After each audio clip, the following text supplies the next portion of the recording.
seconds or so.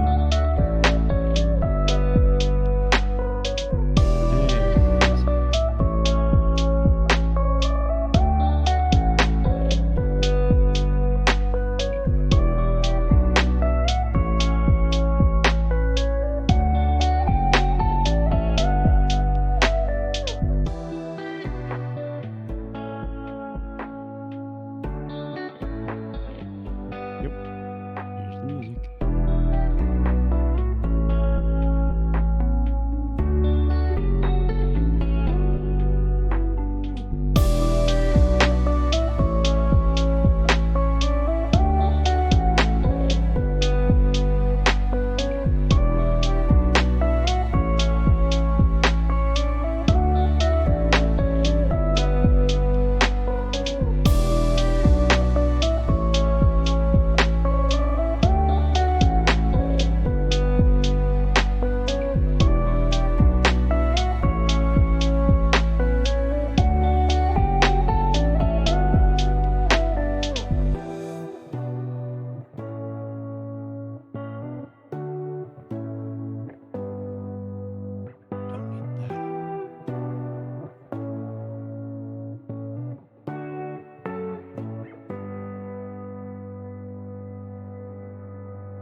Wouldn't you know it, just as I am ready to get ready to podcast with my buddy Chuck, that's when nature says, you got one more thing you need to do before stream, T.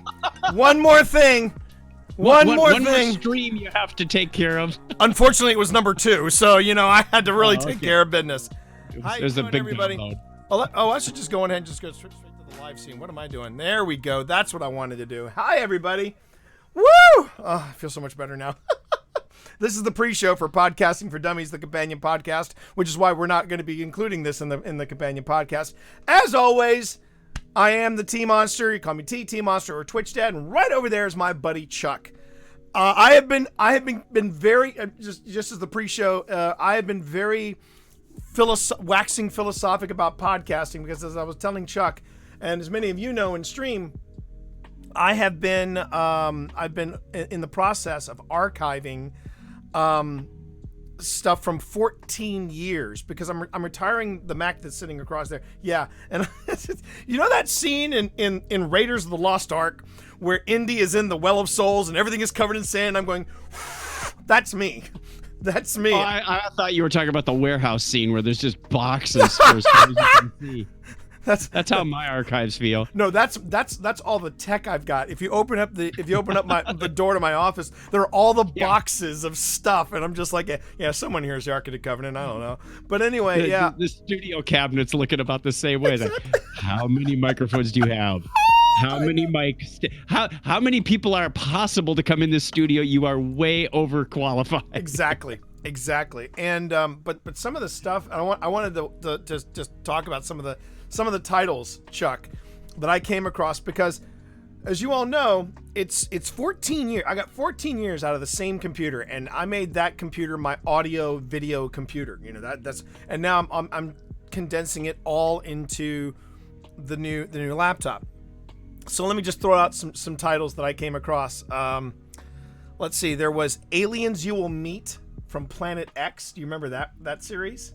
Aliens You Will Meet. Oh yeah, I never got that one. Yeah, that was then Jared Axelrod, now Jazia Axelrod, but when she was Jared Axelrod, Jazia did this wonderful series where it was done in a documentary style of different aliens, and it was done in the style of like NPR, and it was phenomenal, absolutely phenomenal.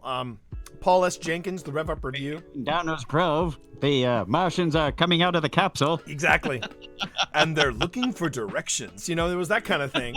So that was Aliens You Will Meet. I came across the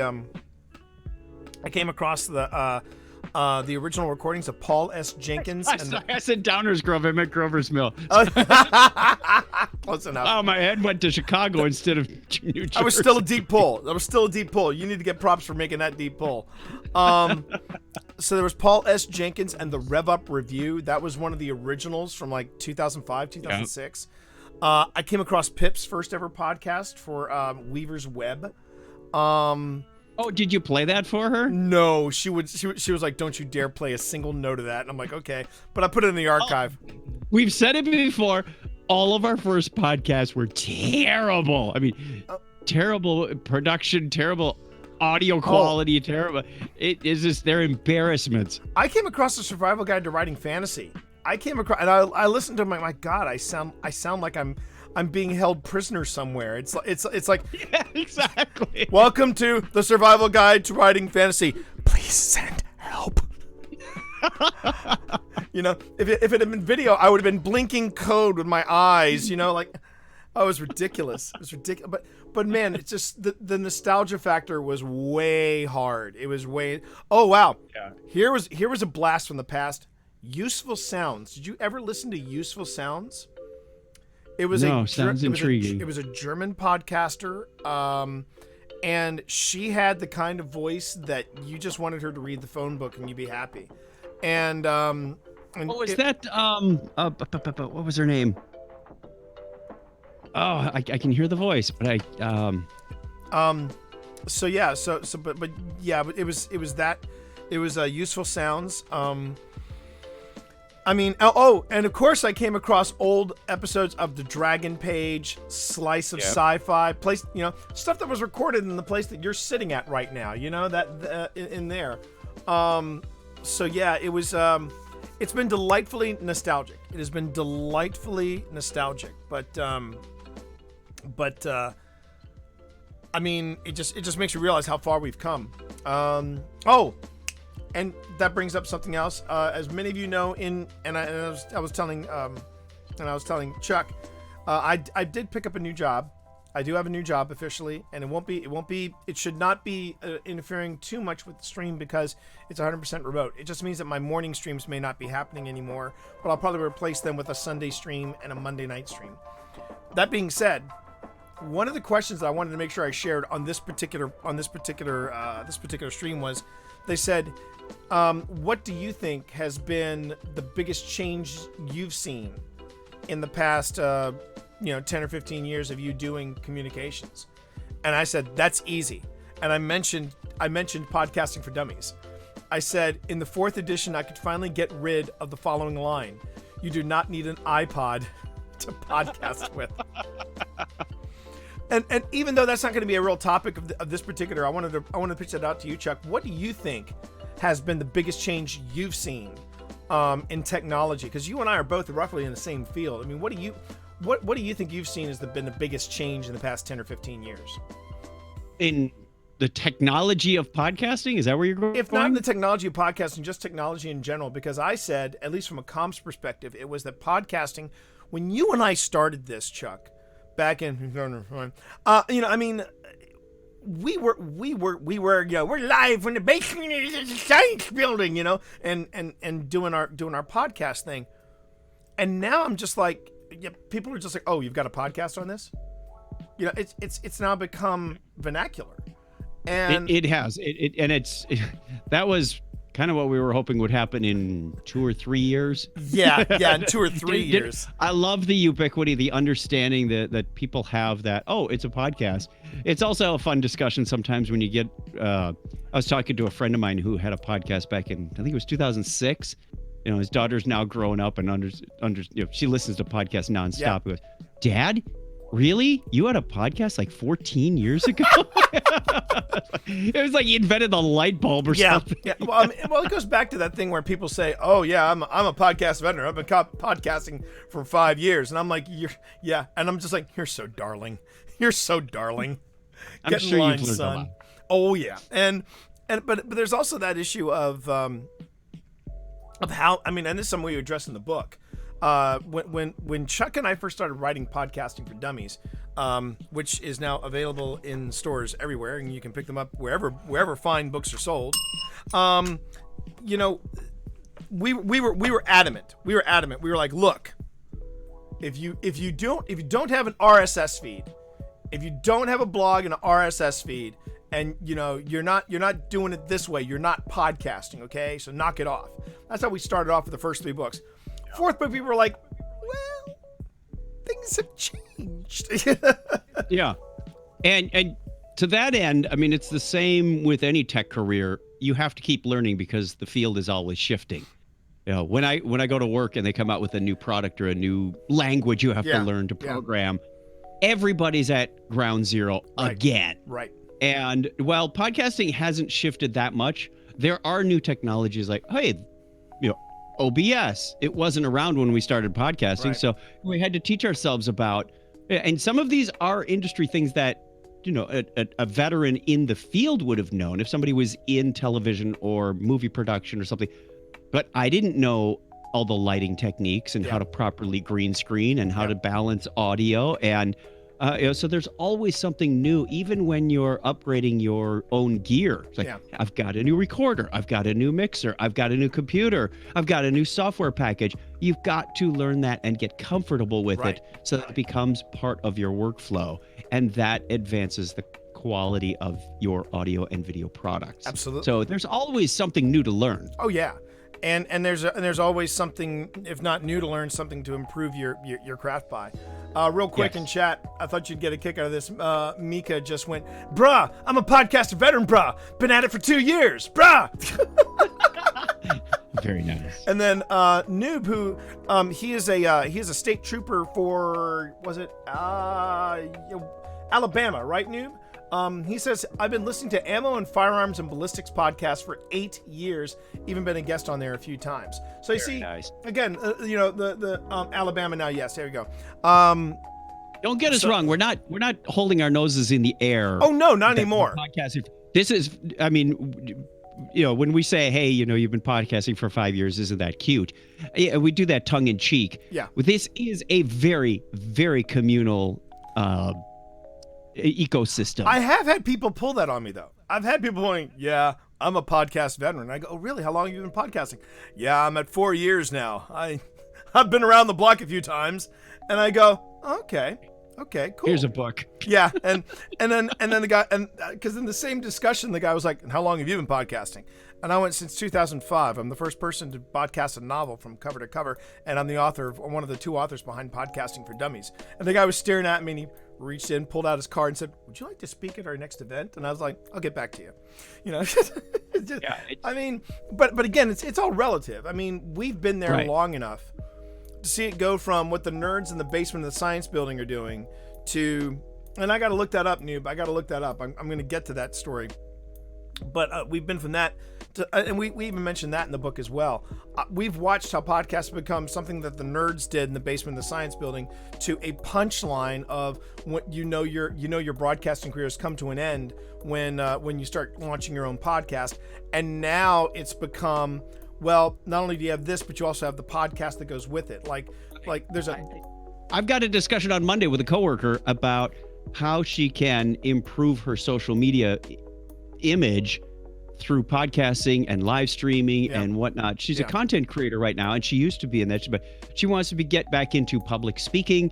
And there's a whole chapter. People see this as important as having a good Instagram profile, or LinkedIn. I mean, it's interesting. It really has become a stake. Yeah, it really has become like one of the things to do. And I would say, if there's anything that I think that has changed the most, is I think that and we did that in this book as well. We haven't gotten that chapter yet, but that's going to be coming up. We're actually going to be the snake that eats itself at one point, because we actually took out a chapter we had on video podcasting, and we dropped in a podcasting on streaming. That'll be on our next recording session. That's the next recording session, exactly. Speaking of which, why don't we go on ahead and get cracking on the recording session, shall we? Yes, sir. All right. So chat, what you are watching right now is you are watching live the recording of Podcasting for Dummies, the companion podcast. This is something I do every month and a half or so. Yeah. Because we have available on podcasts on Spotify and elsewhere. We have the audio version of this, which is all cleaned up. It's got a few extra bells and whistles, and and that is that's just the audio version. This is your chance when you want to talk, when you want to ask us questions. You can ask us questions in real time, which ironically fits into the very first subject we're gonna talk about. So I'm gonna go ahead and take. Oh, and by the way, before anybody asks, because yes, we do cover this in both podcasting and Twitch for Dummies. This is StreamSafe/PodSafe music. This is Harris Heller, and and usually he accompanies us on the breaks. But right now we are gonna start recording. Chuck, would you like me to lead us in? You can do the first one. We'll flip it. All right, here we go. Okay. Don't forget to hit your recording. Oh, don't worry. Audio recording in. Okay. So I've got my audio recording going. Got the timer going, and so this is episode 17. Episode 17. Speaking directly to your peeps. Episode 17. Speaking to your peeps. In 3, 2. Welcome everyone to Podcasting for Dummies, the companion podcast. I'm your host, T. Morris, and as always, I'm joined by my partner in crime. No, Noob, you stay in chat. Don't worry, it's not that kind of crime. Chuck Tomasi. Chuck, how are you today? Undomesticated equines could not keep me away. There we go. Wow. We're starting off hard. We're starting off hard, everybody. We're going deep with the Stargate references. That's another thing I found in my archiving. I found all this stuff I downloaded of snippets from the Stargate SG-1 soundtrack, and I'm like, oh my god, I forgot how much I love this music. Anyway, that's another topic for another time, Chad. Right now we are talking on episode 17 of Podcasting for Dummies, speaking directly to your peeps. Now, what exactly do we mean by that? Well, it means what we're doing right now. You know, you heard me talking to Noob in chat, who is an Alabama state trooper. You hear me talking to people in chat. This is what we are going to be focusing on in this particular episode, is soliciting feedback and starting discussion groups and different ways of building a community around engagement. The E word, the buzzword that everybody loves to talk about, engagement. So Chuck, when it comes to engagement, what do you define as engagement? How do you define the big E word buzzword that we love to toss around? It's easy to think of a podcast, especially if you're one person podcast doing a monologue, that you're just throwing your voice out there and maybe hopefully someone will hear it and like it. But the engagement piece gives you that feedback loop. Is it working? Is it resonating? And there's so many different ways of doing that with social media, with directly in your podcast, asking for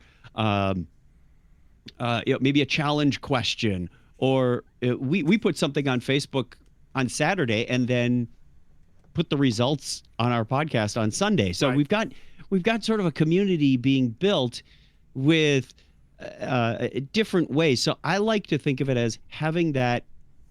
It's a protracted conversation, but it's a conversation nonetheless. Yeah, I think it's that's when you feel like you're actually making an impact. You're making a difference. You're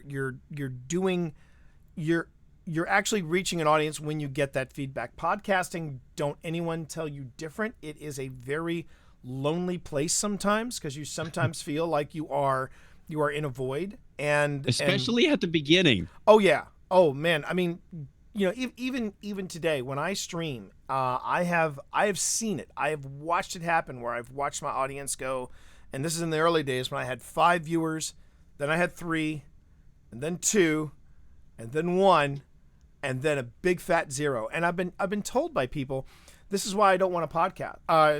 This is why I don't want to stream. I don't want to stream my content because I don't want to start over again. And I always wondered if that had to do with the fact that, okay, you have to rebuild a brand new community, or you had to reach out to a new audience, or was it just that feeling that you have when you first start off, when you feel like you're podcasting to a void. And that's just one of the growing pains of podcasting. It is. And my best recommendation is stay positive, keep that energy up as if you're talking to 300 people at the same time. Absolutely. Whether it's 3 or 300, I've done the same thing on the same stream, is watch that number decline almost to nothing. And it hurts. You can't let those people that are still watching feel like you just, your grandmother just died, unless that's your topic, of course. Well, yeah. But keep it up, because there's also the people that are going to be watching that afterwards. And nobody likes a Debbie Downer. Let's be honest. And I got another good one for you too. This is where I think engagement, and why you should always consider yourself, you're on, whether you are streaming or whether you're podcasting, you're on. Probably one of the best moments I've ever had on Twitter of any kind of engagement on any kind of content I've created was, I took a screenshot, this beautiful screenshot from the video game Ghost of Tsushima, and it was a a picture of my character, and he was watching a boat burn in the harbor, and it was in Kurosawa mode, so it was all real earthy and black and white. It looked beautiful, and I posted this and I said, this game never stops impressing me and how beautiful it is, and I posted that, and I got a reply from the For Dummies people, and it said, reflect on dummies. And that is what you do in the game, is whenever you're doing a haiku, it says reflect on, and he said reflect on dummies. I don't know who was manning the account that day, but I was like, this is gold. And those are the kind of engagements you want to go for, or just those wonderful engagements that you don't see coming. And and that you cherish that moment because they're in the moment with you. But one of the ways that podcasts reach out for engagement is probably the most the most interactive, which is voicemail. And there are all different ways of getting voicemail. There are all different kinds of services that are now online. I'm still using Google Voice, and I love using Google Voice. But what you do is you basically throw out that number. Like, for example, our number is 703-791-1701, and that's our voicemail. And at any time, you can drop in questions about podcasting, about content creation, and we are more than happy to address them here on Podcasting for Dummies. And sometimes I'll have my voicemail inbox will be full, and there'll be other times where there is stuff there, but it's usually a pre-recorded number that's basically telling me to improve my tax income, something or other, or home financing, or my car's warranty, something like that. I don't know. Just some rogue fax machine beeping at you. Exactly. And you take the good with the bad. You really do. You really take the good with the bad in that respect. But I think voicemail is terrific because that is the second closest thing to what we're doing right now with live streaming and with Twitch and with chat interaction that you have is that you actually have a voice that's talking to you and saying, "Hey, I heard your show. Here's some thoughts I have about it, and I have a question about XYZ." What about you, Chuck? What when it comes to Technorama, where do you feel like you get most of your interaction? Most of our interaction, like I said, is through Facebook. Craig has a scheduled service. He puts in a question of the week, goes right to the Technorama account, and then both of us will share that. Oh, it's Saturday. I should probably look for that and share it. I always forget. That's why we have a service to do it. Exactly. And then we put that into our question of the week. We read the question on the previous episode, so people still can go to voicemail, email, whatever. But we find that the most interaction is where those people will see it pop up on their screen, and it says something like, what's your favorite movie quote? Or what's your favorite opening theme music to a podcast? Or just some random question. Usually, I swear Craig steals these from a Reddit subreddit somewhere, but people somehow engage that. And even though we don't, many of the people that respond to those are not even podcast listeners. My sister, probably not. But we throw it in there anyway. And we'll say, hey, my sister came up with a clever answer. But she becomes part of that ecosystem, as well as the listeners, because we post it to the Technorama page first, and the people will see it there and respond to there. It's like, hey, Steve from Sweden piped in and said, and then he also gets a shout out when we get to the Patreon people too. But we'll be mentioning that in a later episode. Right. So one of the other things that I would be curious about, though, is we have a section in the book about online forums. Now, does Technorama take advantage of an online forum? I know that I don't. As a podcaster, I have a different method, which I'm going to be winding up to in a second. But does Technorama have their own online forum? And we used to, but it sort of went by the wayside. Mm-hmm. It just didn't garner enough traffic, and honestly, it was another thing for us to maintain. So you have to budget and prioritize your time, like social media. Am I going to do Twitter and Facebook and YouTube and LinkedIn and Instagram and Snapchat? And it's like, honestly, I got you have a limited bandwidth, 2 or 3 of those. Yeah. Right, you've got limited bandwidth, so you have to prioritize. And the forums, we tried several times on several different platforms and just didn't see that level of engagement. That's not where the people wanted to meet us, so we let it go. Right. So I think that is actually that is in part to the direction social media has taken. I mean, I remember when online forums were, I was a member of several of them, and they were like rabbit holes that you would constantly lose yourself into, because one thread would beget another thread, which would beget another thread.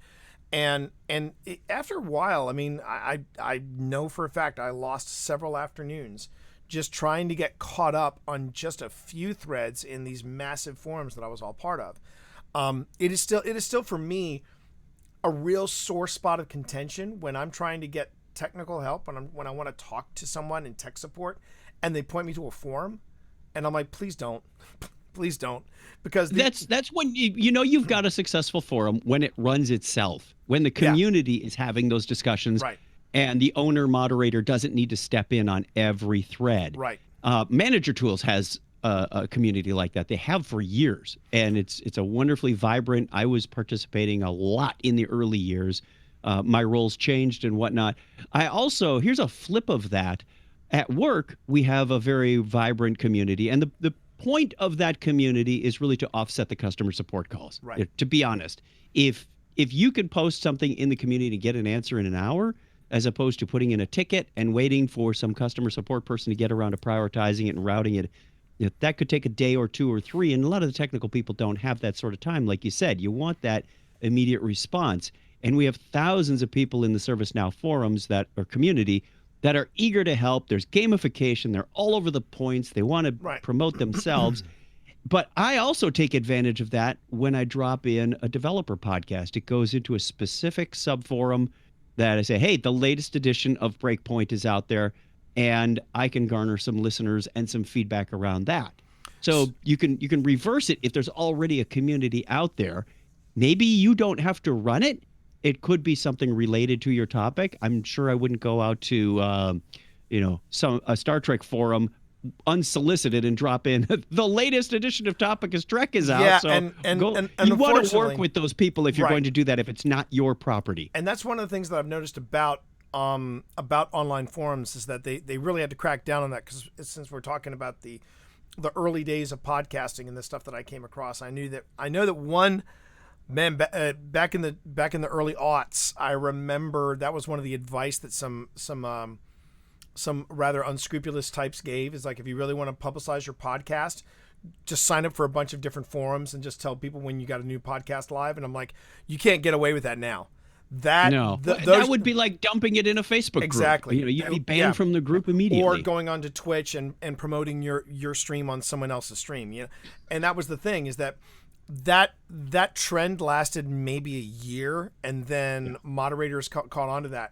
But one of the other things I would say about online forums is that because of how we're consuming social media, not necessarily by just a wall of topics, then you pick the topic and then you follow the feed within that topic. Now it's more closer to how people track topics on Facebook and on Twitch and on Twitter. They find one specific reply, they find one specific posting. And this is leading me towards cultivating a podcasting community on Discord. And 100%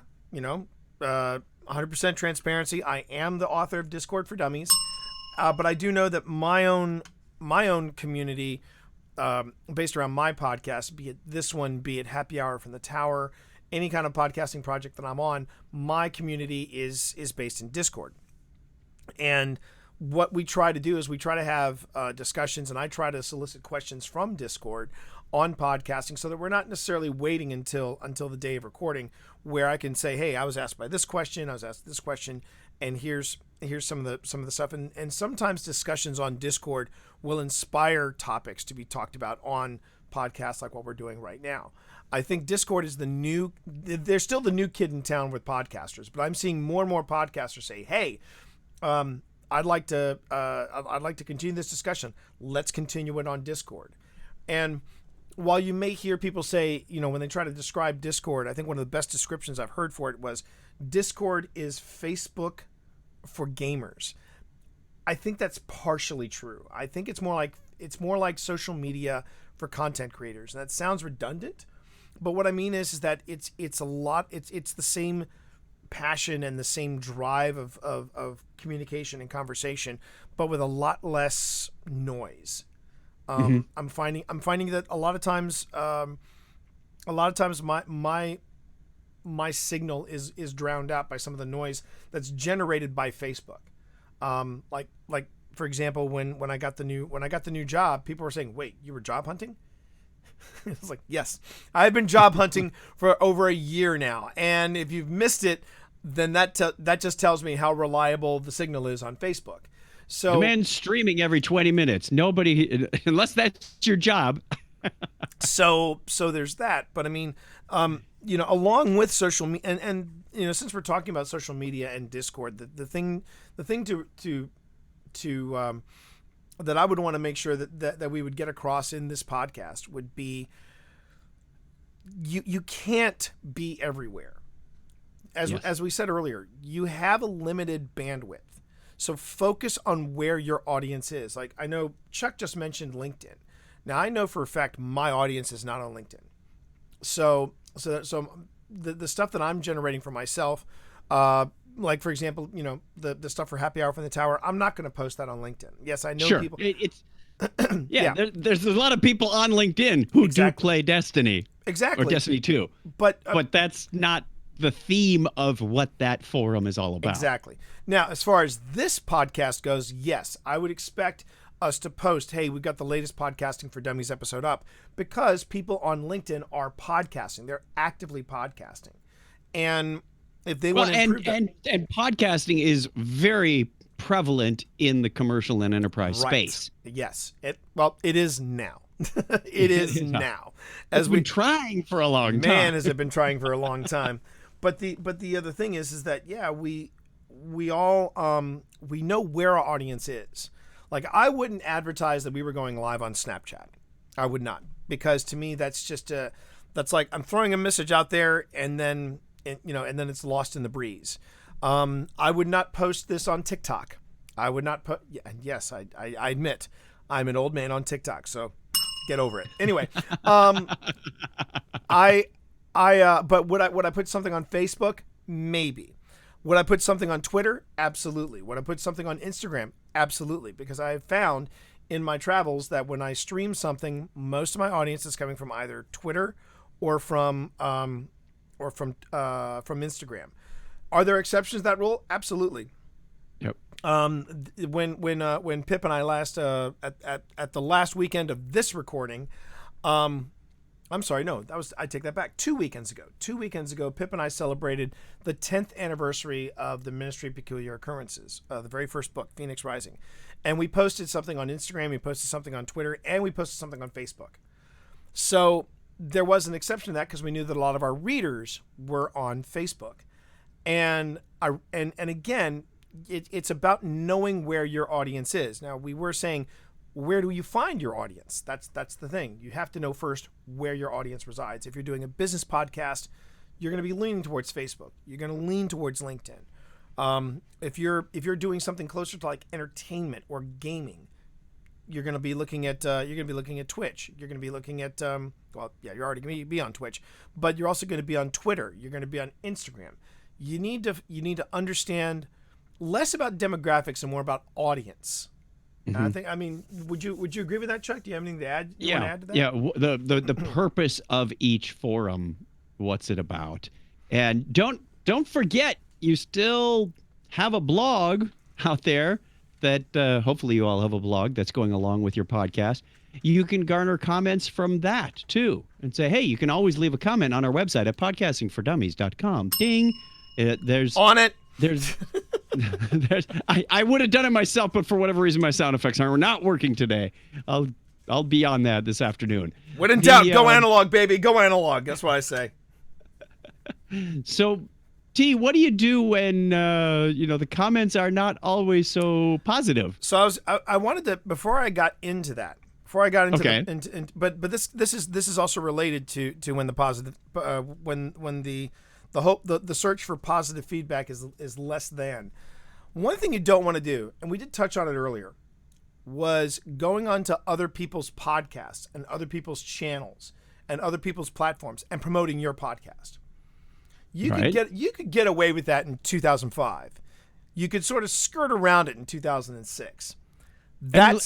Again, there's exceptions to that. If you've been invited onto somebody's podcast different. or stream, that's different. That's different. Hopefully they'll be nice hosts and say, give us a plug. Where can we find you?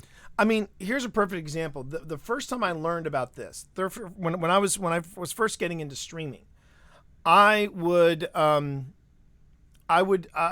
saw another streamer in the chat, and I said, "Hey, I saw you streaming earlier today. How did your stream go?" And it was a perfectly innocent. Innocent question. Yeah. They responded to me. It went well, thank you. And then immediately I got a whisper, and the whisper was from that person. And they said, "How long have you been on Twitch?" And I said, "Well, I've been doing this for a couple of months." They said, "Okay, then you probably don't know." And this is one of the reasons why I wrote the book Twitch for Dummies. I wanted this down in writing, which now desperately needs an update.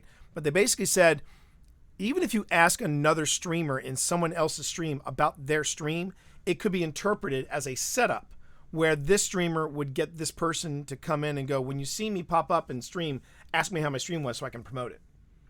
That's how convoluted a lot of the promotional streaming thing, how bad it is to promote your own content and someone else's content goes. Now, if the host of a stream or the host of a podcast invites you to pimp, you pimp. Right. You go ahead and you talk it up.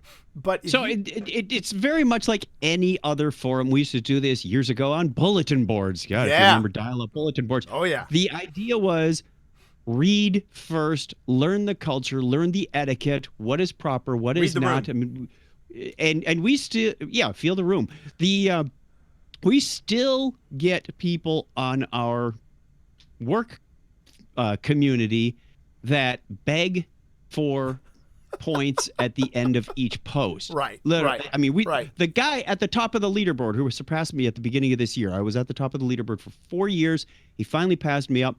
He has on the end of everyone, be sure to like or mark this helpful or correct answer. Right. And it's like, no, you only do that if they said thanks for the answer, but didn't hit that button. Right. Right. Then it's appropriate to say, hey, would you mind? Because it's helpful to others to know what the right answer is. Exactly. But I'm a little off topic here. But the idea is learn the etiquette, learn the protocol so that you don't make that faux pas and possibly get banned or blacklisted for something that, so it's in your own best interest to learn what works and what doesn't before you dive in deep and engage. I mean, don't be that person. Yeah, it's no different than when I advertise that I'm going live on stream, and within like seconds, someone says, "Hey, promote this on such and such and so on Instagram," and I'm like, "Yeah, okay, no, I'm blocking you and I'm reporting you because that's again you're promoting your stuff on my thread." Yeah. And unless I've even I know that I've talked about this in my own streams as well. There'll be people that are saying, "Hey, I'm just about to go and stream over in such and such," and I'm just sitting there going, "That's great," and I'm chill about this because I'm the guy that wrote Twitch for Dummies. So I'm kind of leaving it open that if people have questions about streaming, they can feel free to ask me. But keep in mind, if you do that on someone else's stream, that's a quick insta ban right there. Because it would be like you're sitting in a big hall and T. Morris is just taking the keynote stage. Exactly. Ladies and gentlemen, T. Morris. Let me see if I can do that with the reverb. Ladies and gentlemen, please welcome T. Morris. And some schmuck from the audience jumps up and goes, "Hey, I have a podcast too." Exactly. In fact, and you throw that joker out. And it has gotten so convoluted and so minute in the details that now, once upon a time, I could, like before Twitch for Dummies was written, I remember a time where people could say, "Hey, what advice do you have for streamers starting off? What's the best way to grow your audience?" You'd see that question quite often. Now, if you drop that into your into someone's stream, you could get insta-banned because that is a way that people are now trying to fish for viewers. It's saying, "Oh, this guy must be a streamer. I'm going to click on their name, go check out their profile. I'm going to give them a follow." And again, that it's a real underhanded way to do it. So when it comes to, that is one thing you got to avoid is promotion when it's non-solicited. You don't want to be that podcaster. You don't want to be that person that is constantly. Now, granted, if you're on someone else's show, you're there to promote yourself and to promote your podcast, obviously. So that's fine. But don't make that a green light for every podcaster out there. You've got to judge it going from one to the other. And if people say, "Hey, it's a self-promo Wednesday, drop the link to your podcast," then by all means do so. But again, you just have to be careful. Sorry about that. You just have to be careful of when and where to promote. Which brings us now to when people are spamming stuff in your stream, whether it's people spamming stuff on your blog, spamming in your voicemail box, or if it's just, as Noob said, constructive criticism versus trash. If someone says, "Man, you guys suck," okay, Gone. thank you. Thank Yeah. you. And there's no substance to that. But if they Right. say, "Hey, T's volume is a little low," can you, how would you fix that? Or if they would say something along the lines of, "Well, you mentioned something about finding your podcast on iTunes, and iTunes is no longer a thing. It's now Apple Music." It's like, right, yeah. When you can back your criticism up with facts, and more to Yes. the point, if you can back up those facts positively, that's one thing. I've said before on people's streams and stuff, just because that I'm the guy that wrote Podcasting for Dummies or Twitch for Dummies, I'm not going to tell you how to do your podcast. Now, if you ask me for an opinion, I'll give you one. If you're doing something really off topic, I will tell you, but I will try to tell you not necessarily in a public forum. I'll send you a message. I'll send you a DM. I personally prefer to do it that way. It's all in the approach. And yes, there are going to be people that are just miserable in life, and they're going to want to drag you down with it. And those people are the reason why you have a block button. What about you, Chuck? How do you handle less than favorable comments? How do you handle that? I put on my professionalism pants. I have to. It being the image of the developer community that we have at work. We're having a conference this weekend next as we record this. It's the middle of May, and we've got a two-parter. And I got some feedback about the first week. On an open LinkedIn comment, this person just decided to go off and say, there's not enough live comment. The stuff that I found is blah, blah, blah, blah, blah. Not a very positive comment. I responded. I was tempted to take it down, but I responded. I said, "Thank you. Sorry, that's your impression. However, we do have lots of open, free, live content on this channel. I invite you to go take a look. And don't forget," this is my way of saying, tell it to someone who cares, "don't forget to fill out the survey, because that's where it's going to do the most good, not on some buried LinkedIn comment." Right. And again, that is the other way that I tend to approach feedback, and I tend to approach content. Is if I'm giving feedback, I'm really putting myself in the mindset of, I'm in a crowded room and I am approaching this person one-on-one. How do I say this? And Exactly. And especially if my mother was standing right next to me, how would I say this? How would I say this? If my boss was standing right next to me, how would I say this? Now, I will say this one point of caution for any podcaster. If you don't want people to feedback, if you don't want to just deal with feedback of any kind, then don't solicit it. But if you say, "Hey, tell us what you think," 703-791, and all that, and then you say something, and we go, "Well, let me tell you how you're wrong, dumbass." No, that's not the way to handle feedback. Okay, right. I have had people, as I mentioned as I mentioned off camera, I've had some incredibly weird feedback on some of the YouTube content that I've been producing, and the stuff that I've noticed is when they say stuff that is absolutely and factually wrong, and I have to ask myself, is this person worth my attention? And if I want to just leave the comment up there to make them look like idiots, yeah, sure, I'll do that too. But for the most part, most of the when I hear people say, "Well, don't ever read the comments," my thought is, no, you should read the comments, because exactly. for every one jerkwad that you got to deal with, there are at least 5 different comments where people go, "I didn't realize XYZ. I didn't know that I could get better sound manifold by doing XYZ." And I really do think that making sure that you make time for the feedback, good and bad. And again, as Chuck said, putting on your professional pants and saying, because we all know during podcasting, pants are optional, but when it comes to comments, you should always have your professional pants on, because even video streams you can only see from the waist up. Exactly, from the waist up. This leather seat's feeling pretty good, Chad. I'm just gonna say.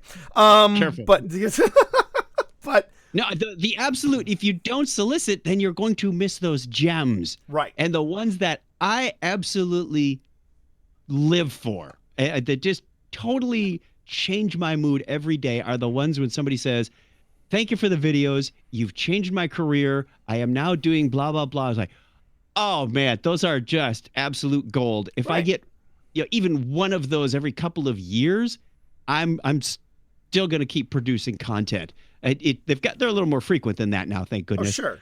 The last one I got, I sent it to my boss.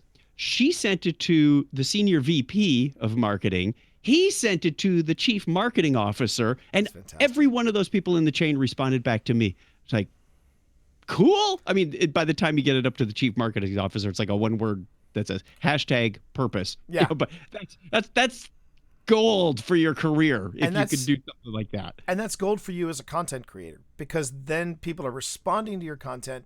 You've reached people, and now you've got a loyal listener, and that loyal listener will beget other loyal listeners. It's a matter of patience, and it's a matter of making sure that you can take the good and with bad.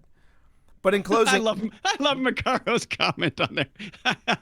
He says, completely factually wrong comment. Insert Luke Skywalker. Amazingly, every word you just said was wrong. exactly. So you gotta learn when to, as Kenny once said, you gotta learn when to hold them and when to fold them. I want that animated GIF. I want that meme. So in closing, Chuck, what else would you have to say about reaching out and finding your audience? It's part of the DNA of podcasting. I mean, keep in mind, at the heart of it, podcasting and live streaming is a social media. Let's make it social by keeping that conversation going with voicemail, with blog contents, with forums if necessary, Discord, whatever it happens to be. Find your channel, and where those people are, it may be multiple channels in some cases, and foster that community, foster that conversation, and you will have a much more enjoyable time as a content creator. It will start out slow. Don't expect people to come running in droves, but you will get that over time. Yeah, just remember these wise words. Before Welcome to Night Vale was Welcome to Night Vale, they were Welcome to Night Vale. Okay, we all start at the same spot. All right, we all start at ground zero, one step at a time. You're playing the long game. And we'd love to hear about your adventures with finding your audience. We'd like to hear your feedback. We'd like to get your questions. So by all means, reach out to us at 703-791-1701, or you can reach us at podcastingfordummies.com. You can also leave us a comment on our YouTube channel, and you can also leave us a comment in the corresponding blog post, again, found at podcastingfordummies.com. Remember, folks, that Podcasting for Dummies is protected by a non-commercial, no-derivative, share-alike United States 3.0 license, and you can find out more about that license at creativecommons.org. Everyone, thanks for watching and thanks for listening. On behalf of my partner in crime over here, Chuck Tomasi, pod on. Okay. Stop the audio. We're stopping the audio. Good length on that. Yep. And we are looking good.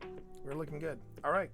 Check the SD card. Make sure we have sufficient storage. Yeah, I just want to make sure. I got to check the SD card as well. I think we do. So Yeah. I'm good there. Mine's starting to get full. I can't see the numbers. So we're doing this thing called double ending. You'll notice that I've got two microphones here. This is for the stream. This one is connected to an H4, and it's isolating just my voice. So what's going to happen well, that's okay, Chew Data, because we're going to do another episode.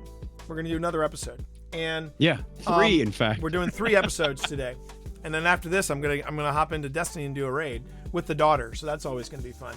But anyway, we're doing what's called double ending, and what's gonna happen is Chuck is gonna take the audio, my isolated audio, his isolated audio, and he's gonna merge the two together.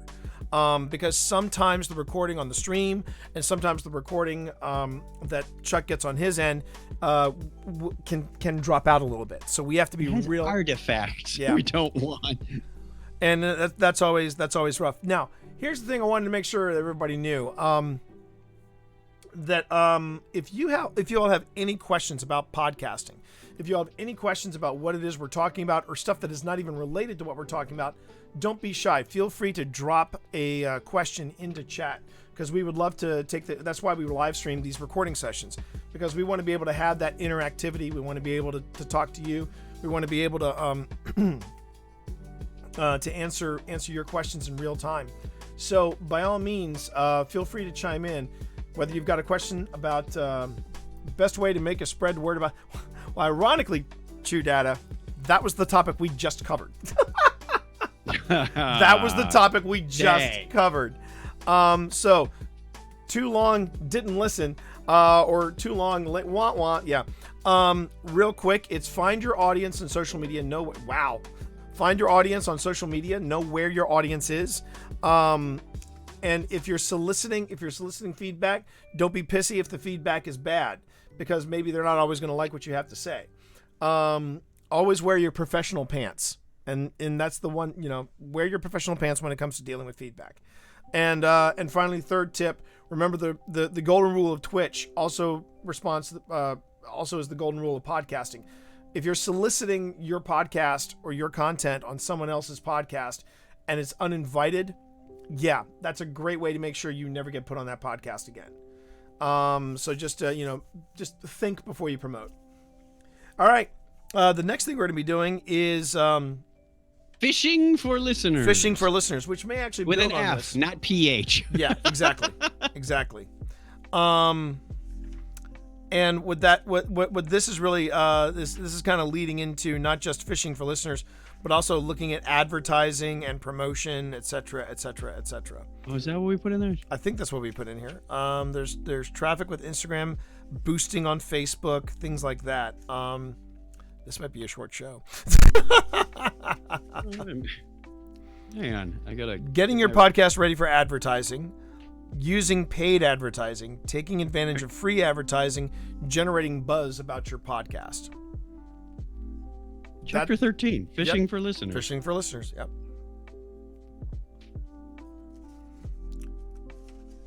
The first episode. Okay. Yeah. I think the I'm difference. sorry, I was not looking at the right sub bullets here. Right. I honestly think that the difference between this chapter and the previous chapter we talked about.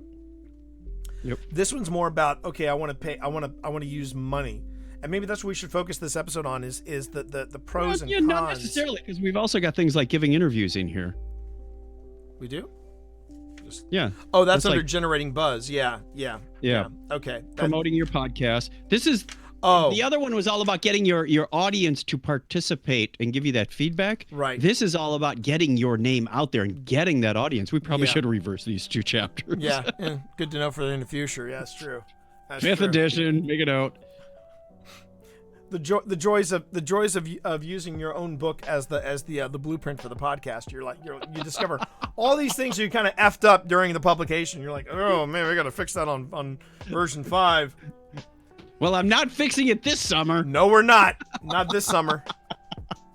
We had an excuse. Look, if we could finish this edition as quickly as we did, there's no excuse for George R.R. Martin to finish his goddamn book. So I'm just going to leave that out there. If a pandemic can't get you to finish a book, you need to hang it up, sister. I'm just saying. All right, Chuck, you ready to lead us in? Open source that thing. He should just open source it. Just open source the mother. We would have gotten a better ending than we did, I bet. Anyway. All right, I'm leading this one in. Yeah. Do you want me to? I will go on ahead and keep the timer. Okay. So you just tell me when. Hitting audio record in 3, 2, 1. Hello, everybody, and welcome to another episode of Podcasting for Dummies, the companion. I did it again. Dag nabbit, I'm going to edit that part out. That's what you get to see on the live stream. Are you kidding? No, leave that alone. That's gold. Yeah, that's podcasting gold. No, I am the editor of this podcast. No, to be fair, Netflix is starting to do that. I don't know if you've seen that. I'm watching this new series on Netflix called F1 Drive to Survive. And there were these two racers. They were walking, and they're like, yeah, Netflix, a bunch of, and he drops the C-bomb. And they chuckle at each other, and they go, they'll edit that out, won't they? And he was like, it's Netflix. Of course I'll edit that out. And they use it as the intro for the damn episode. I'm like, guys, you got to understand, Netflix are going to be like, oh, you really think that? Well, guess what? We're going to make it look like schmucks now. Right. All right. Yep. Rule number 1 for my public speaking: slow down. Slow down. All Yeah. right, here we go. So let's do that again. Hey, welcome everybody to another episode of Podcasting for Dummies, the companion podcast. My name is Chuck Tomasi, one of the co-authors of the book, and well, I'm here again with T. Morris. How are you, T? I'm the other guy in the book. Hey, how you doing, everybody? I'll take the upside down one for everyone in Australia. I gotta say, this is like, we've said it before. I feel so blessed and honored that we've got a 4th edition of this book. It's amazing, isn't it? How many? I look at the Amazon stats weekly. Every Monday, it's part of my ritual to go in and see not only where we rank, but who's at the top of the list. I thought I was don't see aggressive, any Chad. other I thought I was aggressive. I thought I was the guy that was like obsessed with the numbers. And then Chuck's like, yeah, I was checking our numbers this week, T. We got to do something. I'm like, Chuck, the book's been out for 4 days. Chill. But I don't see any other podcasting books out there with a companion podcast. Which boggles my mind. All right. So isn't that insane? So quick and story. we've been doing this for since like 15 years. 2007. 15 years. How do you not? Maybe they hate us, or I don't know. No. What I think is funny. What I think is funny is this. I remember, getting the Wayback Machine. It's 2005, and we're talking about ways to promote podcasting for dummies, right? So it's me, Evo, the original co-author for Podcasting for Dummies, me, Evo Terra, and the marketing guy from Wiley Publishing, and our chief now is chief editor, now then editor, Steve Hayes. And we're all sitting around and said, so you guys got any ideas on how to promote this Podcasting for Dummies? And I said, well, we could do a companion podcast about the book. Low-hanging fruit, people. Low-hanging fruit. And I threw that out there, and there was crickets. And I heard the marketing guy go, we are just thinking about doing this. And I'm like, guys, come on. Like you said, it's out there. If the book on podcasting doesn't have its own podcast, something is seriously, horrendously wrong. And it goes back to that point that not everything in print translates to what you can convey. How do you compare microphones, for example, in a book? You don't. This is a dynamic microphone. This is a condenser microphone. So anyway, that feeds into our topic today about fishing for listeners. Yep. How do you get your name out there? How do you get more exposure so people are aware of your podcast? T, speaking of low-hanging fruit, what's your first easy tip? My first easy tip is to get an idea of how do you describe your podcast? How do you describe what it is that your podcast is all about, right? And a perfect example is Happy Hour from the Tower. Right. This is when people ask me, what is Happy Hour from the Tower? And I sum it up this way. 3 knuckleheads who absolutely love the game Destiny. And that way, this. It's a video game podcast. It's a video game podcast about Destiny. And the 3 people who are doing it do not take themselves that seriously because they refer to themselves as knuckleheads. And when you listen to it, you get the idea. It is light. It is fun. It is goofy. We're having a good time. And that's the way it should be. We don't talk about killer strats. We just talk about what we love about this game.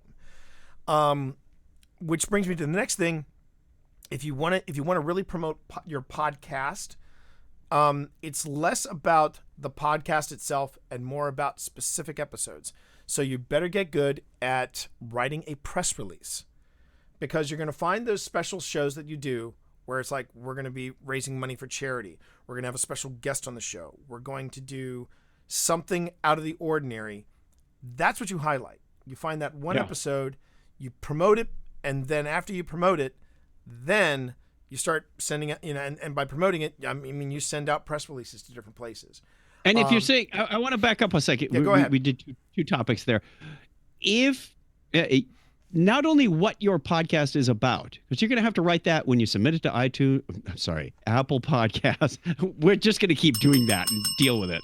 Okay. It's going to go on your website. This is your description, not only what it's about, because if you just say it's a geek podcast, there's 10 billion of those, right? What makes it unique? What makes it unique? Hey, Star Trek shirt, wearing a Star Trek, doing a Star Trek podcast. What makes that unique? What is your unique selling point that will draw listeners to your podcast? Now, if you're not very good at writing that or the press release, find someone who is. I mentioned this is a very communal. You go to podcast community on Facebook where Megan Enlow is moderating that, and you ask, hey, I'm a graphics person, or I'm a programmer. I don't know what exactly I should write to make this effective. Work with those people, bounce ideas. Most of them are happy to contribute. Maybe you got to, give them a pizza voucher or something, but it generally doesn't go far beyond that to get some help. Exactly. And when it comes to promoting your podcast, it really is no different than promoting any other kind of a content, whether it is your album, whether it is your book, whether it is your stream.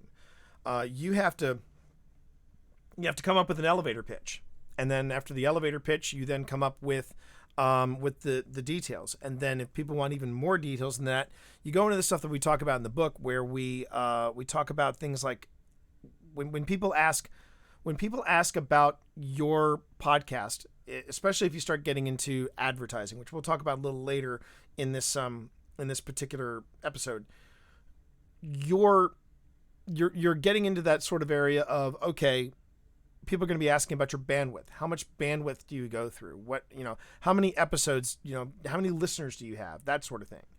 And when you get into that kind of promotion, you have to be very careful about it, because if you spin it the wrong way, you could be setting yourself up for failure. And so, when it comes to, telling people about your podcast, be able to sum it up in one sentence, then be able to sum it up in 3 sentences, and then for the deep dive, that's where you go into details. And again, in the business world, we often refer to that as bluff. Bottom line up front. Right. What is your short and distinct? People say, "Oh, you do a podcast? What's it about?" It's called The Topic is Trek. You can probably imply what it's about from the name. It's a Star Trek podcast. There. You want to go deeper? We'll tell you more about the types of articles we do, the reviews, the games we play at the end, the personalities that are involved. You can explain all of that if you're having that. I like to imagine myself sitting next to somebody on an airplane. If they're done at the first sentence, the conversation's over. They're not going to subscribe anyway. Exactly. I mean, and all this ties back to a marketing term called USP, unique selling proposition. And that's what we're talking about. That is exactly what we're talking about. For sure that's not what you plug, your No, that's jump drive? USB, or as I like to say... No, they're the brown trucks that go around. No, USB. As I like to say, Cyborg in the Joss Whedon cut of Justice League, okay? That's too many USB. Acronyms and TLAs floating around in my head. Sorry, old man at the wheel. USP, unique selling proposition. This is what you're doing. You're basically packaging your podcast so that you can go on ahead and you can promote it on larger platforms. Now, when we say promoting, it doesn't mean, hey, we got a new episode out. You're actually physically promoting either an episode or the podcast itself. So now we get into money exchanging hands. You want to let's say you've got some money on hand. You're like, you know what? I'm going to go on ahead and I want to advertise this podcast. And this is where you have to be very careful, because that's the only way I can describe it. You have to be very careful, because when you get into marketing and advertising, you're going to hear a lot of crazy buzzwords, and I have heard enough of them to know which ones that I will respond to and which ones I will say absolutely hard stop no. And I'll give you an example. If you are courting someone that says, "Hey, I can help market your podcast," or you're going to a platform and your platform says, "Hey, we're Facebook, we'll help you market your podcast," that's great. But if they start going, "Here are the amount of impressions you get," the answer is no. And what I mean by impressions is this. This is a buzzword you'll hear in marketing. Impressions in social media marketing is where someone says you have the potential of reaching, say, 1 million people. Now, how does an impression work? Well, the impression works is that if you've got, say, 1,000 people following you on Twitter, right? And these 1,000 people all have 10,000 people following them, and you tweet something, then there's the possibility of getting 1 million impressions if 1,000 people retweet you. That is relying on the fact that every person in your network will retweet something that you tweet. Never happens. Second thing is that the people who are following the people who have just retweeted you are also seeing the tweet all at the same time. So you can kind of see how impressions, while they have really big numbers attached to them, is an absolute junk stat. It is a junk stat. What you want to know is, all right, if I put an ad with you, Facebook, for example, how many, what's my CTR? And this is going to be the episode where we throw out a lot of these, a lot of these alphabet I love soup that terms. band from the 60s. Yeah, CTR. Yeah. Have you ever seen The Rain? Born in the Wicked Bayou. State. I love that. Anyway, CTR is click-through rate. Click-through rate. That's the one where people are physically clicking onto that link that is in that Facebook ad, and it's going from point A to point B, and they are now sitting at your podcast. That's what you want. You want that traffic leaving Facebook and going to your podcast. And our marketing department puts out a developer newsletter every quarter, and that is an important stat. We want people to take action. Watch this video, read this blog, whatever it is. We didn't talk too much about newsletters in the book, but that's another possibility of communicating with your listeners. Right. The click-through rates, don't be disappointed with numbers like 3%. Yeah. That's actually a pretty good number. That's a pretty good number. That's a pretty good number. It's like when you send out an email newsletter and you look at the click-through rate. I remember when someone said to me the average click-through rate for an email is 10%, and I looked at the click-through rate and I said, well, we're sitting at 15, and you would have thought that I had just made my boss's year by telling them that. And this is all on, this is all built around the concept or the idea that you have money set aside to budget for advertising your podcast, not advertising on your podcast, just advertising your podcast. Mm-hmm. And there are all different ways you can do this. But when it comes to actually investing money in, doing a sponsored link on Facebook, doing a sponsored link on Twitter, doing any kind of sponsorship on a social media platform, you really have to ask yourself, is this where my audience is, and am I getting the click-through rate that I want? Let's talk about some free options. that the paid for stuff sounds depressing. If you ask me. I mean, it does sound a little depressing. But it's not out of the realm. It's just what I'm trying to do is I'm trying to give you a realistic look at things. Go in with your eyes open and information, and also know what is a legit stat versus a junk stat. Yep. Like for example, in Instagram, when you're doing sponsorships on Instagram, which I've seen before for podcasts and things like that, one of the other junk stats is likes. Now you would think, well, wait a minute, that's one of the whole things of Instagram is getting the likes. Well, yes and no. If you're paying for an ad on Instagram, you're gonna get back the stats of who's liking your stuff. And when you look at the people that's liking your Instagram sponsored posts, you're going to be like, this person's never going to listen to my Instagram or going to listen to my podcast. So again, it's less about the analytics of what could be, and more like the analytics of what is happening in present tense, that right. click-through rate. That's what you're aiming for. Now, as far as free options, Chuck, what would you say would be a great way to promote and fish for listeners, in a free option way? My favorite has always been other podcasters. Reach out to other podcasters, particularly in your same genre. Find out, do they play promos, or could they play a promo and have a promotion for your podcast ready? A 30 to 60 second format is wonderful. 60 is a bit on the long side. Mm-hmm. I've heard much longer, and frankly, they're terrible. You can have that ready and say, would you be willing to? You're a Star Trek podcast. I'm a Star Trek podcast, or you're a sci-fi podcast. Maybe it's SG1. Maybe it's like, do they play them first? Find out, Right. and then say, would you be willing to swap? Always, I'll play yours. Yeah. I'll play yours.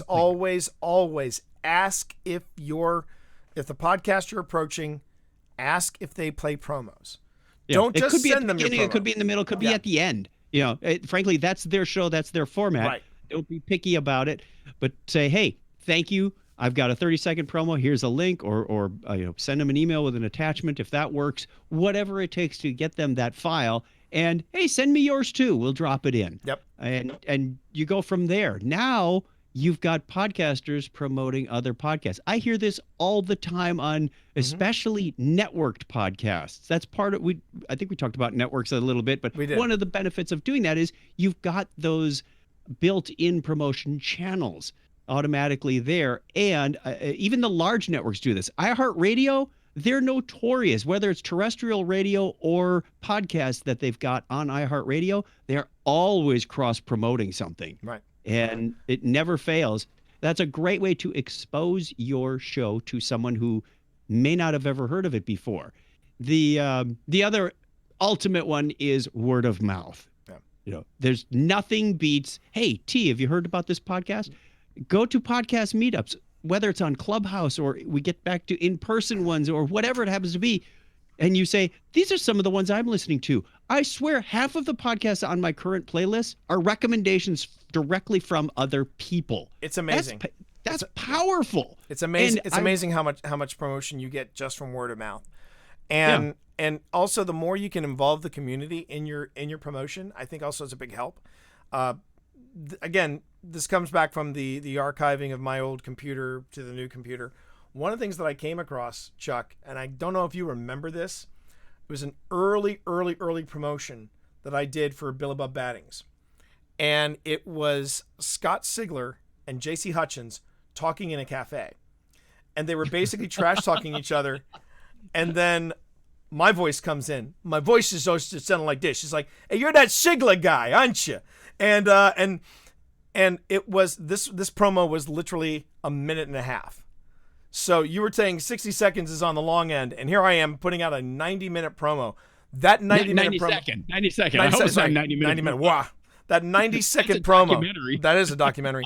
But it was a 90-second promo, and I remember hearing somebody go, T, you're not going to get anybody to play this. That thing made the rounds because it was Hutch and Sigler trash talking each other, and then they get whacked at the end of it. And it was the guy after he waxed them in the cafe said Happy Valentine's Day from T. Morris. And then the next one was another 90-second promo. And I had on there I had Christiana Ellis, I had Sigler, and all Sigler said it was F you and F T. Morris. That's all he said. And so I was able to do 2 90 minutes. One was 90-minute G-rated, 90-minute R-rated. Seconds. Right. Do the translation. Right, He's doing the Star Trek thing where seconds are minutes and hours. Anyway, but Wrath of Khan reference. In that promo, I had Sigler, I had Hutch, I had Christiana Ellis, and I had a reference to Matthew Wayne Selznick. So I mean, again, it was trying to get people involved, and they became almost like infomercials, if you will, after the 60 second mark, because then it becomes almost like sketch theater, and I think those are some of the best promos I ever did. Was the promos I did for Billy Battings. We've had fun with them. There's the fun ones. There's the serious ones. Yeah. And we could talk all day about what kind of format works for what kinds of shows. Obviously, we've got a little creativity to work with. And when I'm doing a business podcast, I want to keep it a little more straight-laced. I can still have fun with it. No, you got to know your audience, too. Know your audience. If I'm a developer, I can throw out developer references like, hey, we started this at episode 0, because that's the way developers count.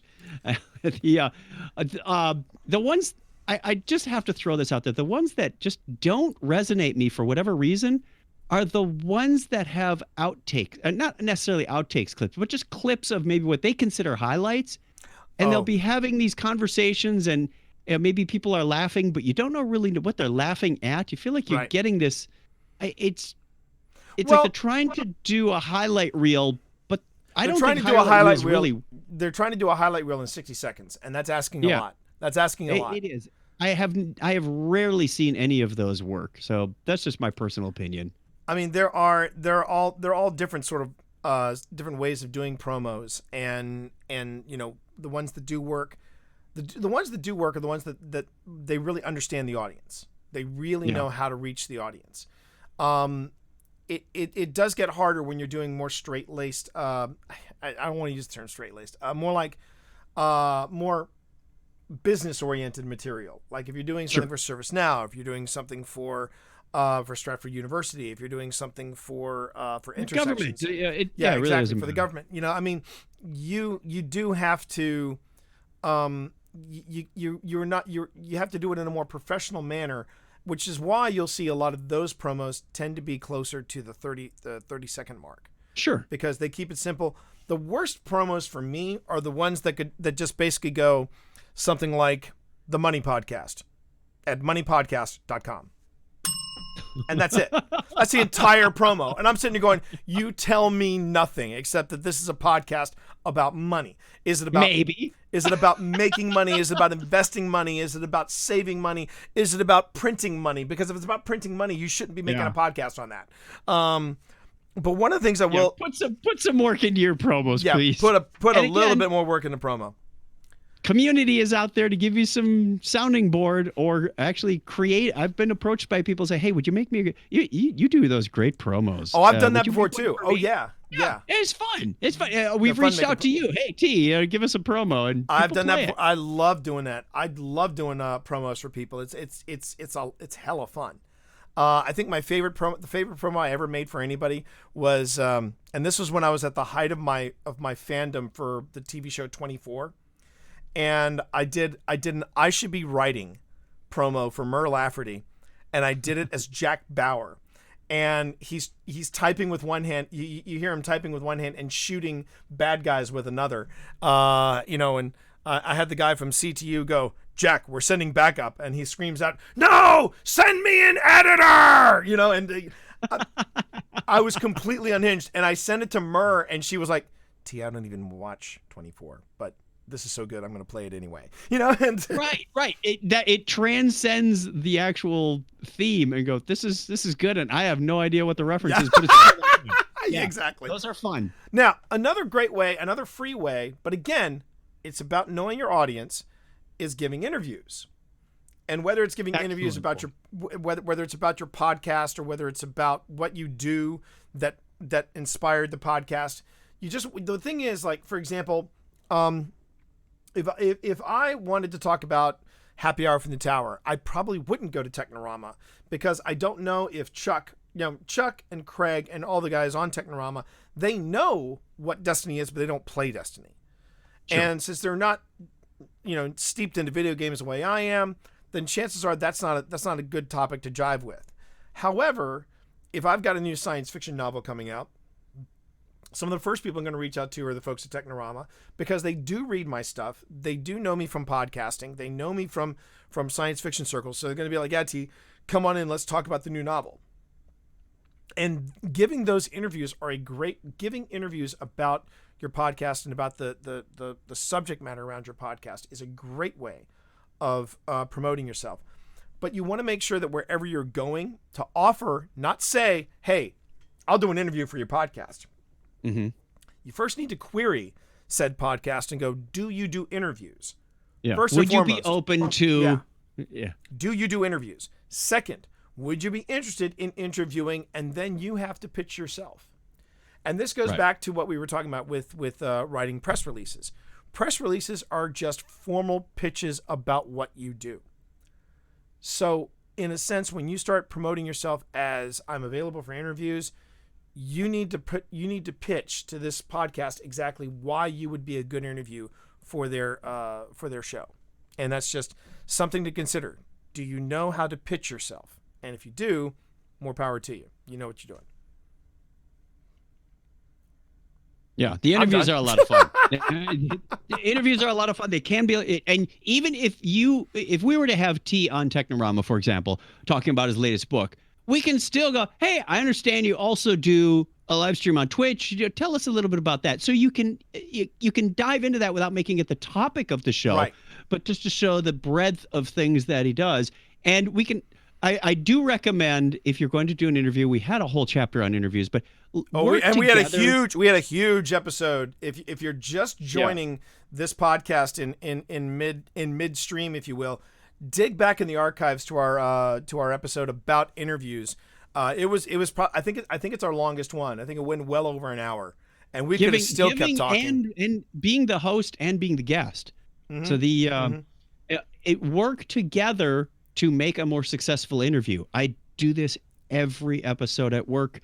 I reach out a couple of months before I'm going to record, ask them, hey, would you be interested in talking about this topic? Yes, great. I'll sketch up some questions that we can talk around, some talking points, signposts, as some of the marketing people like to say, and make it conversational. You tell them what the format is and how long it's going to go, and we share this document back and forth. That way, when it gets to recording, it doesn't go off the rails. You don't have those awkward pauses, and they're not caught completely off guard. Those are the ones, as a guest, I am most apprehensive about. Hey, would you come on my podcast? Sure.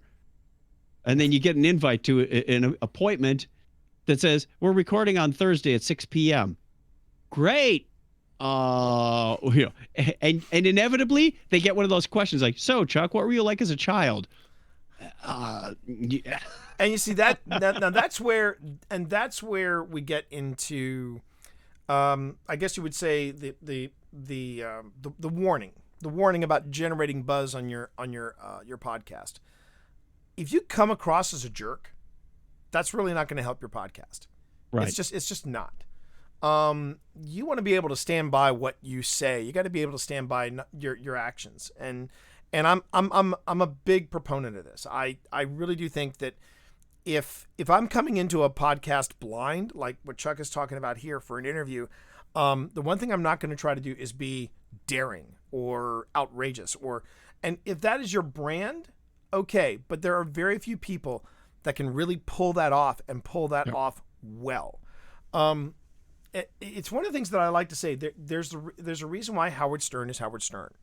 Howard Stern, in my opinion, is one of the best interviewers out there, and I would put him right next to, of all people, I would put him right next to Frost, and I put him right next to Murrow. I'd put Frost, Larry King and up Larry there King, as well. and Howard Stern. And people are like, what are you talking about? And I'm like, you need to listen to him in the interviews. He is not doing the shock jock shtick.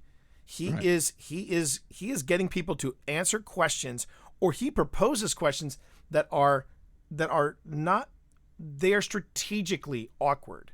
Like I remember one time, I dare say they almost socially engineer their guest to extract that information that they want, and may not even realize it at the time of where they're going with that. But through the questioning and making them feel comfortable, you get to that point and go, holy cookies. One of the best back and forths that for me when it comes to Howard Stern is he had Sarah Michelle Gellar on. This is post Buffy, and you would think that he would ask the really, like, oh wow, what's your bra size, and the thing that people think that Howard Stern would ask someone like Sarah Michelle Gellar.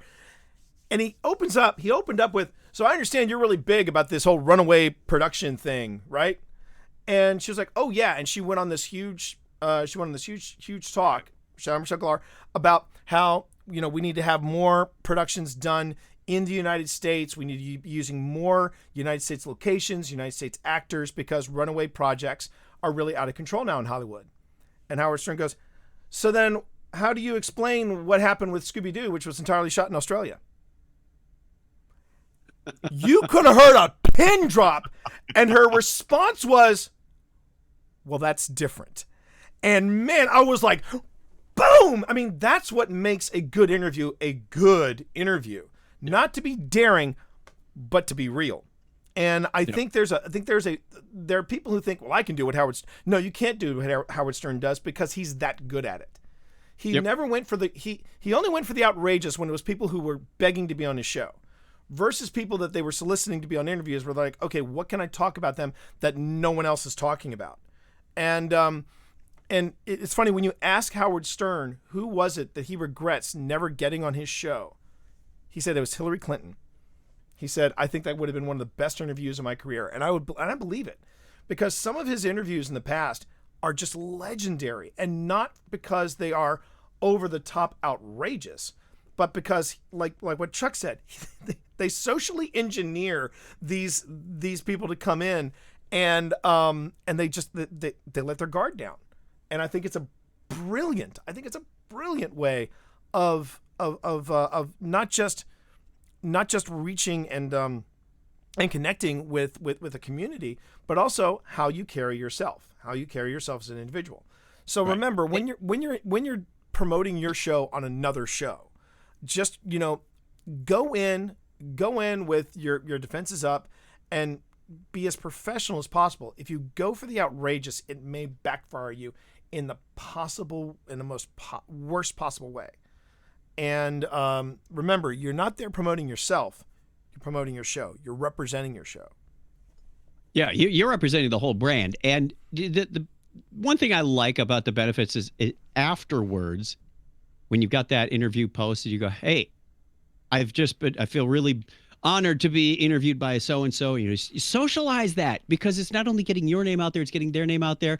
And or if you're in the reverse role, we just interviewed so-and-so from Star Trek. Odds are they're going to reciprocate that and reshare it as well. So right. More exposure to you. Right. So we've talked about that before, so I'm not going to harp on that too much. But don't forget the follow-up stuff as well. That can really go a long way. Yep.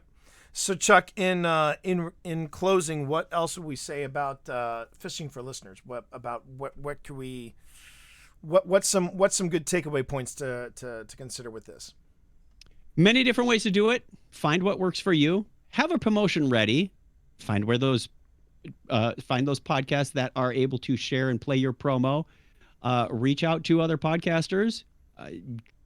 Get into the ecosystem.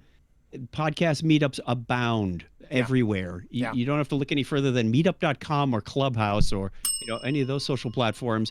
The podcast community on Facebook, again, is a wonderful place. Been around for years. There are lots and lots of podcast groups out there, podcasts about podcasts. So it's we have covered a lot of them in the book, and many of them here as well. So dive in, get involved. What did I miss, T? Nope. I think you've hit it all. So just go ahead and take us out. All right. Don't forget, you can find us and our material and all the back episodes. We mentioned a couple of them at podcastingfordummies.com. Find our books anywhere you find hard copy and online books, anywhere that is. Find the voice line. Contact us. We want to hear from you. Get your opinions. Get your thoughts on this. What worked, what didn't. 703-791-1701. You can use WhatsApp, Google Voice, mobile, whatever it takes. You can watch us record these every couple of months, 6 to 8 weeks or so, as we need a new stockpile, over at twitch.tv/TheTMonster.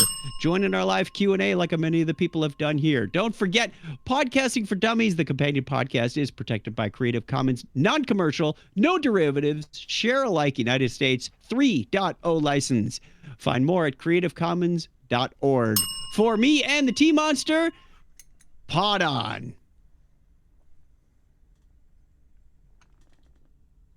All right. Stop the audio recording. Yep, stop the audio recording. All right.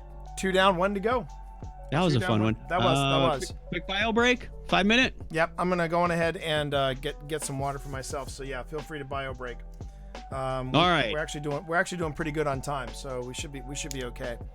Yeah. Hey chat. So we're going to take a quick break. We're going to get back with one more episode, and we're going to record that live. Remember, if No, we got 2 more to go. We may have time for 1, unfortunately. Oh, okay. You got okay. Yeah. We can do 3. Okay. But yeah, we got 1 more episode in us, and then we're gonna wrap this up, and then I'm gonna do a different stream in about half an hour's time. But gotcha. But yeah, chat. We are live right here with your taking your questions. If you have any questions, concerning podcasting, concerning content creation, feel free to ask them in stream. Feel free to chit chat amongst yourselves. We love seeing the activity in the chat window. You are watching Podcasting for Dummies recorded live, and these episodes will be popping up on Spotify, on Apple Podcasts, and on Google Play. Just feel free. And on our website. And on our website. So feel free to ask us any questions you have about podcasting. Please do. All right, everybody, we're just going to step away for a moment, and when we get back, one more episode. So good job, Ultra Electric. Go get your shots. Get your shots, everybody. See you later. See you in a bit.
All right, everybody. Oh, how about that for timing? I sit down just as Chuck comes back into his office. Fantastic. So I had to change shirts. I That's forgot to change shirts between the second one. This is my favorite one that we found on this. Good Bajorn Jumba. That's hysterical. Wow, that takes me back. I laughed so hard when I saw this, because of the take it has on Good Humor ice cream. Yeah. Good Bajorn Jum Jaw sticks. Like that is too damn funny. Fantastic. All right. Excuse me a moment, everybody. I got another one that says, "Are you out of your Vulcan mind?" And then one that's got like a palm tree and it looks like a vacation. Risa. Here, I got that one right here.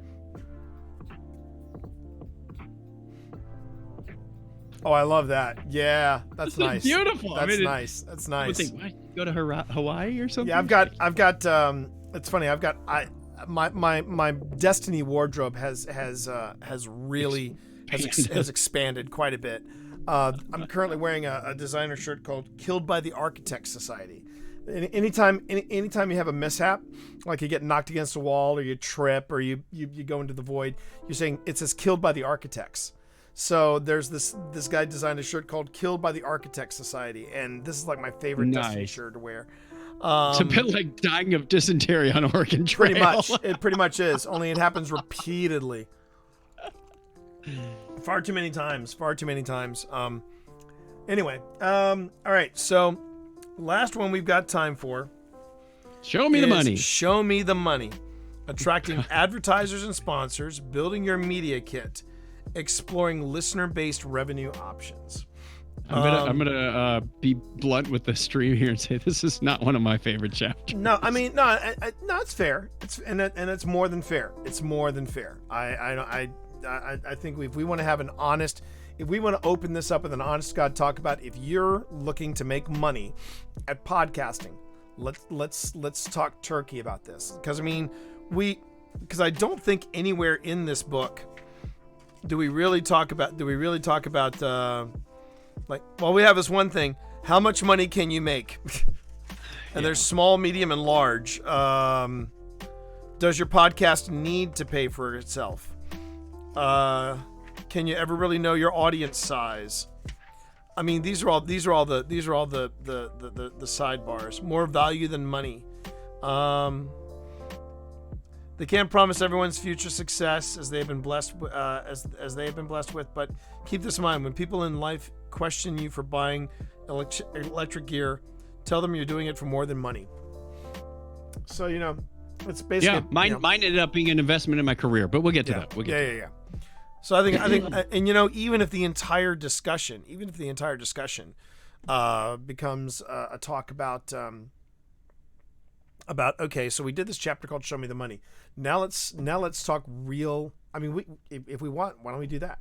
We can do that where we can say, let's have a real talk about making money at podcasting, because every time I see how to make six figures in podcasting, I flinch. Yeah, there's books, there's seminars, there's conferences on how to monetize your podcast, and honestly, 99% of the people are there.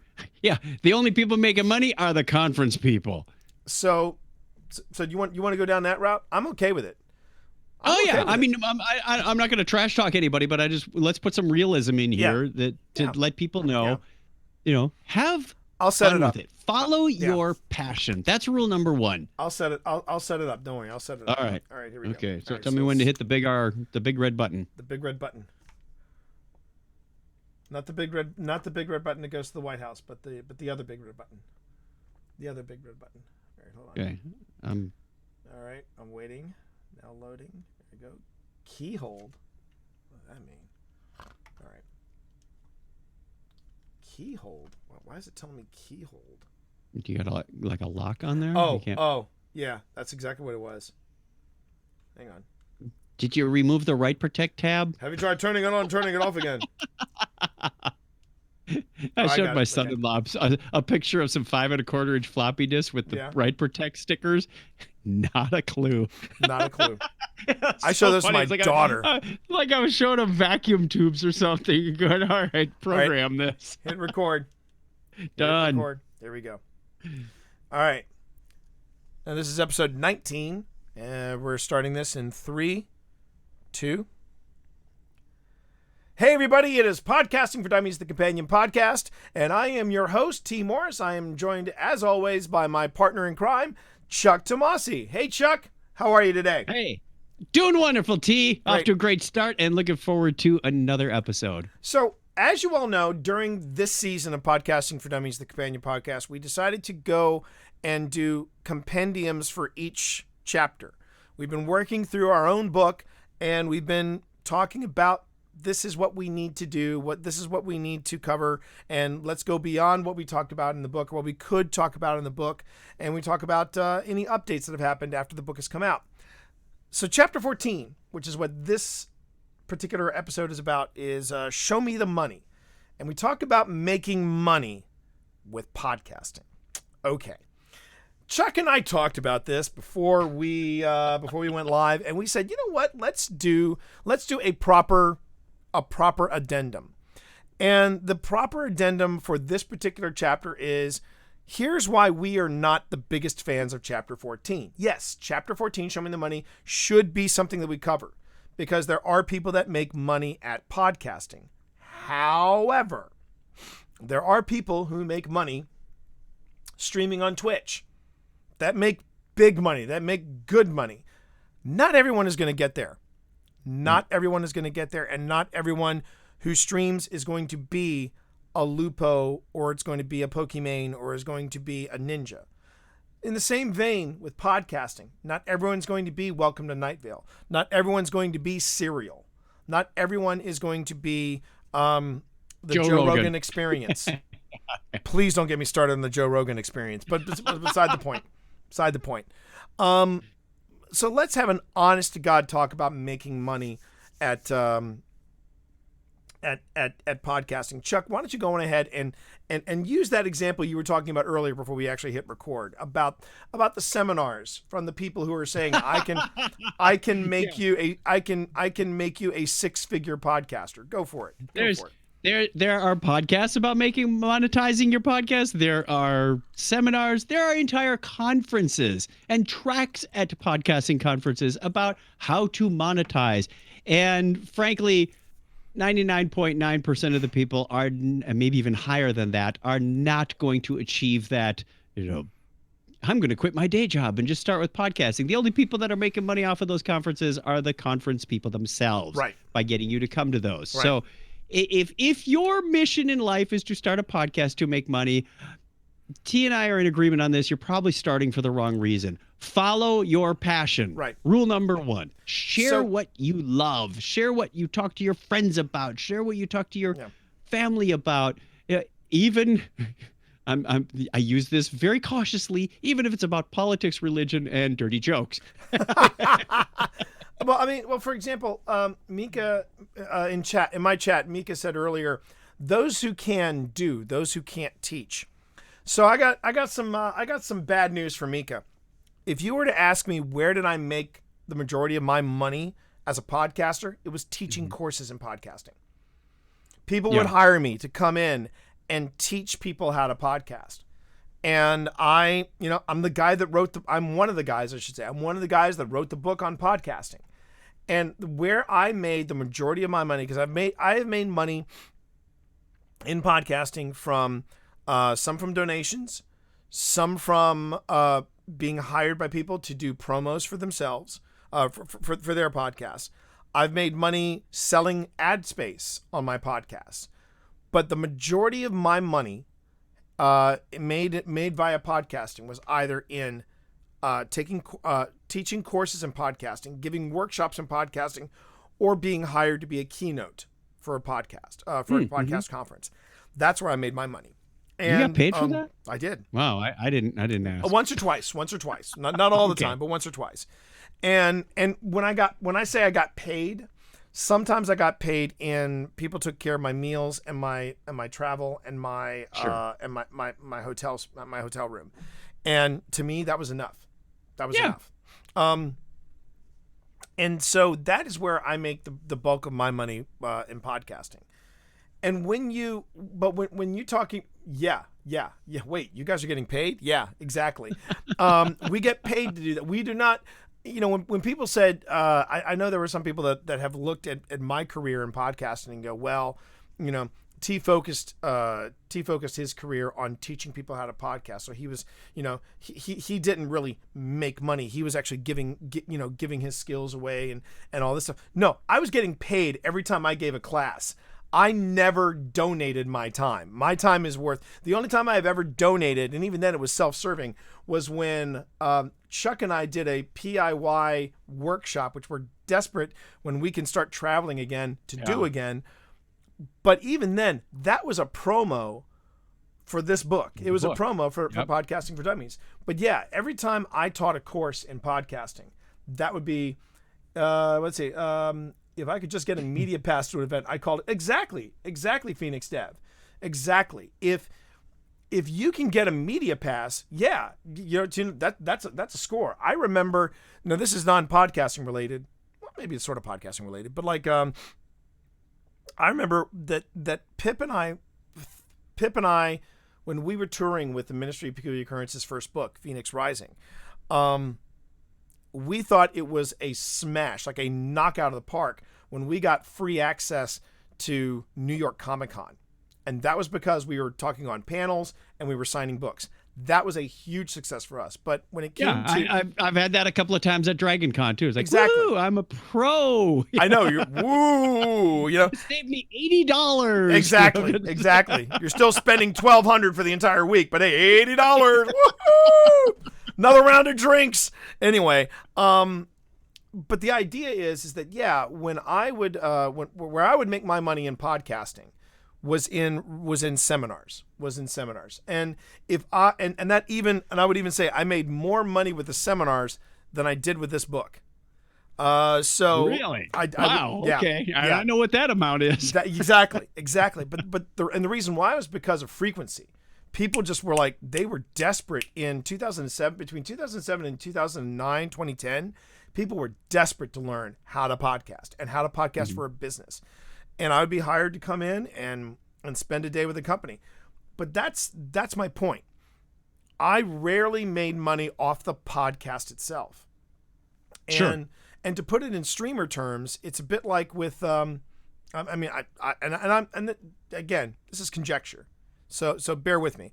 But with Dr. Lupo, who is one of the big streamers on Twitch, I think he's been really smart about how he's managed his streaming career, because Lupo is not just making money off of his stream, but he's gone from being like a face for like Razer and Logitech and stuff like that to he is now doing spots for State Farm, Gillette, and what was the other one? And he actually did a promo for Borat, for the new Borat film, which I will tell you right now, that was one of the savviest, coolest spots I've ever seen, because it was Borat streaming from his home country, and it was basically Sarah Bareilles Cohen in his underwear, and he was surrounded by computer equipment that had to be at least 50 years old. It was a brilliant spot.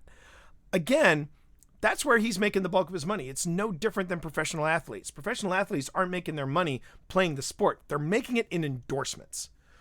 So when it comes to making money with podcasting, if you're saying this is going to be my next ticket, this is going to be Welcome to Night Vale, I can tell you right now, the folks from Welcome to Night Vale did not make their money with the podcast. They made their money with the live shows that they did.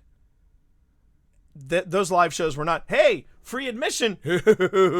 I looked at the tickets. I looked at the tickets. Trust me. Somebody was making some bank on those live recordings. But what about you, Chuck? What are your thoughts about getting paid to do this? I still subscribe to follow your passion and the money will follow. This started out as a really obscure hobby of mine at one point. Back in 2004, I was listening to a few podcasts and went, I think I could do that, if not better, or take it on a different vibe. And, Lord help us, those podcasts are still out there, and we won't ever speak of them again. We will not speak of this. But it led to more things. In fact, I remember a comment. I was doing a drive time podcast, where you're talking into, I think I had a headset hooked up to something while I was driving, picking up the kids from school, whatever it was. Right. And my boss had his kids at the same school, and he stopped by. He goes, "Are you podcasting?" I said, "Sure am. You're now on the air." And he said, "Someday you're going to amount to something."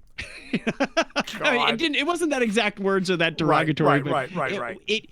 And I look back on that and go, he was right. If you keep polishing that craft, keep polishing, use it as part of your portfolio, it will build to other things. Absolutely. And now I look and go, holy doodles, man, I've got 2 rooms in my house dedicated to my profession. Right. This is now part of my DNA of what I do for my day job.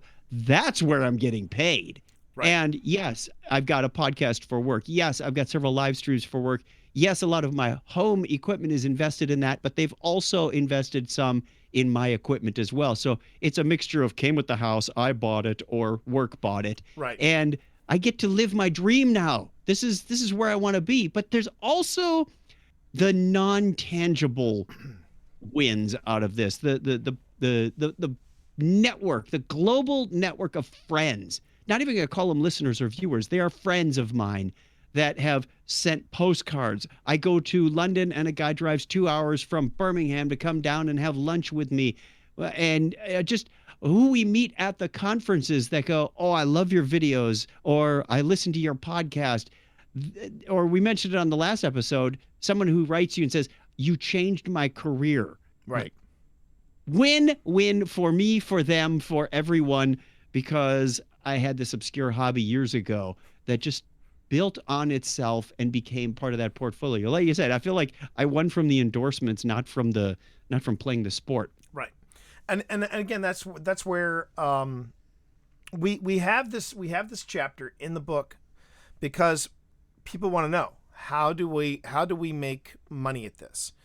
And I remember being at a book signing, and I was talking about there was a guy he was toying around with the idea of having me on his podcast, but he wanted to know my background. He wanted to know what would I bring, he actually said, why would I want to have you on my podcast?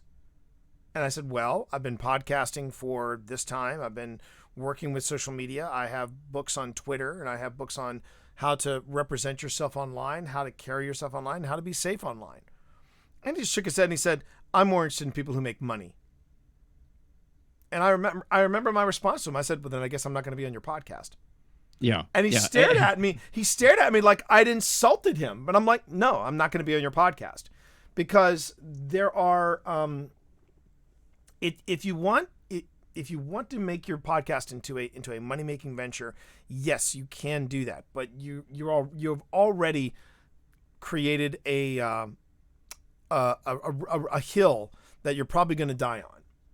And where I look at the victories of a podcast, it's in the quality of the content that we create, and also in the guests that we cultivate. Like there was a I don't even know how it happened. I don't even know how it happened, but I remember we were in the first year of Happy Hour from the Tower, and somehow I got Courtney Taylor, who is one of the voices of the characters of Destiny, and a lot of people also know her from Mass Effect 2, which they just released this weekend. At the time of this recording, they just released the Legendary Edition, which is a remastered version of the game, and we had Courtney leave behind a voicemail for one of our show members, Nick Kelly, and it made his day.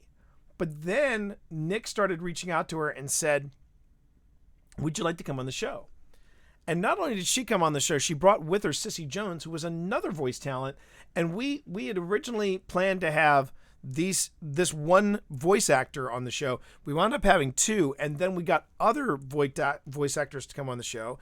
And now, again, at the time of this recording, this weekend, we are having a return visit from the voice director, the guy that directs all of this talent. And I mean, that sort of thing is just, to me, that's gold. That's gold. Right. That's the moneymaker for me. Yeah. I mean, you may not recognize $1 from those episodes specifically, but just the relationships you forge are worth their weight. Exactly. It really is. Now, I will throw this out. Technically, Technorama does make money. Right. We started a Patreon program. We had PayPal for years, and it was not quite up to just the bandwidth costs, but Patreon changed that, and we've got a couple dozen people that kick in $1 or $2 every month or every episode. Right. So if we don't produce, we don't make, and we get the payment from them. That helps cover our costs of bandwidth, hosting, domain registration, even occasional equipment. Headphones I got with the house kind of died after a few years. Right. They'd leave the black circles on your ears. Yeah, exactly. I know that pain. I know that pain. And it's like, you know what? Let's take it out of the Patreon fund. That's what it's there for. Right. So not only does my wife not question my somewhat questionable hobbies that I take up, because they can lead to bigger benefits, she doesn't have to give me the stink eye like, isn't work going to pay for that software upgrade? It's like, nah, it comes out of the Patreon fund. So does the phonic bill. We're covered. And truly, truly appreciate those people that think our content is valuable enough to help fund that, and we thank them on every show. We give them bonus content. What your program looks like is completely up to you. Right. But that is one aspect of actually making the money. And to be honest, it took us 16 years to get there. And and again, that's the real. I like the idea of actually Phoenix Dev said, I like the idea of donation per episode.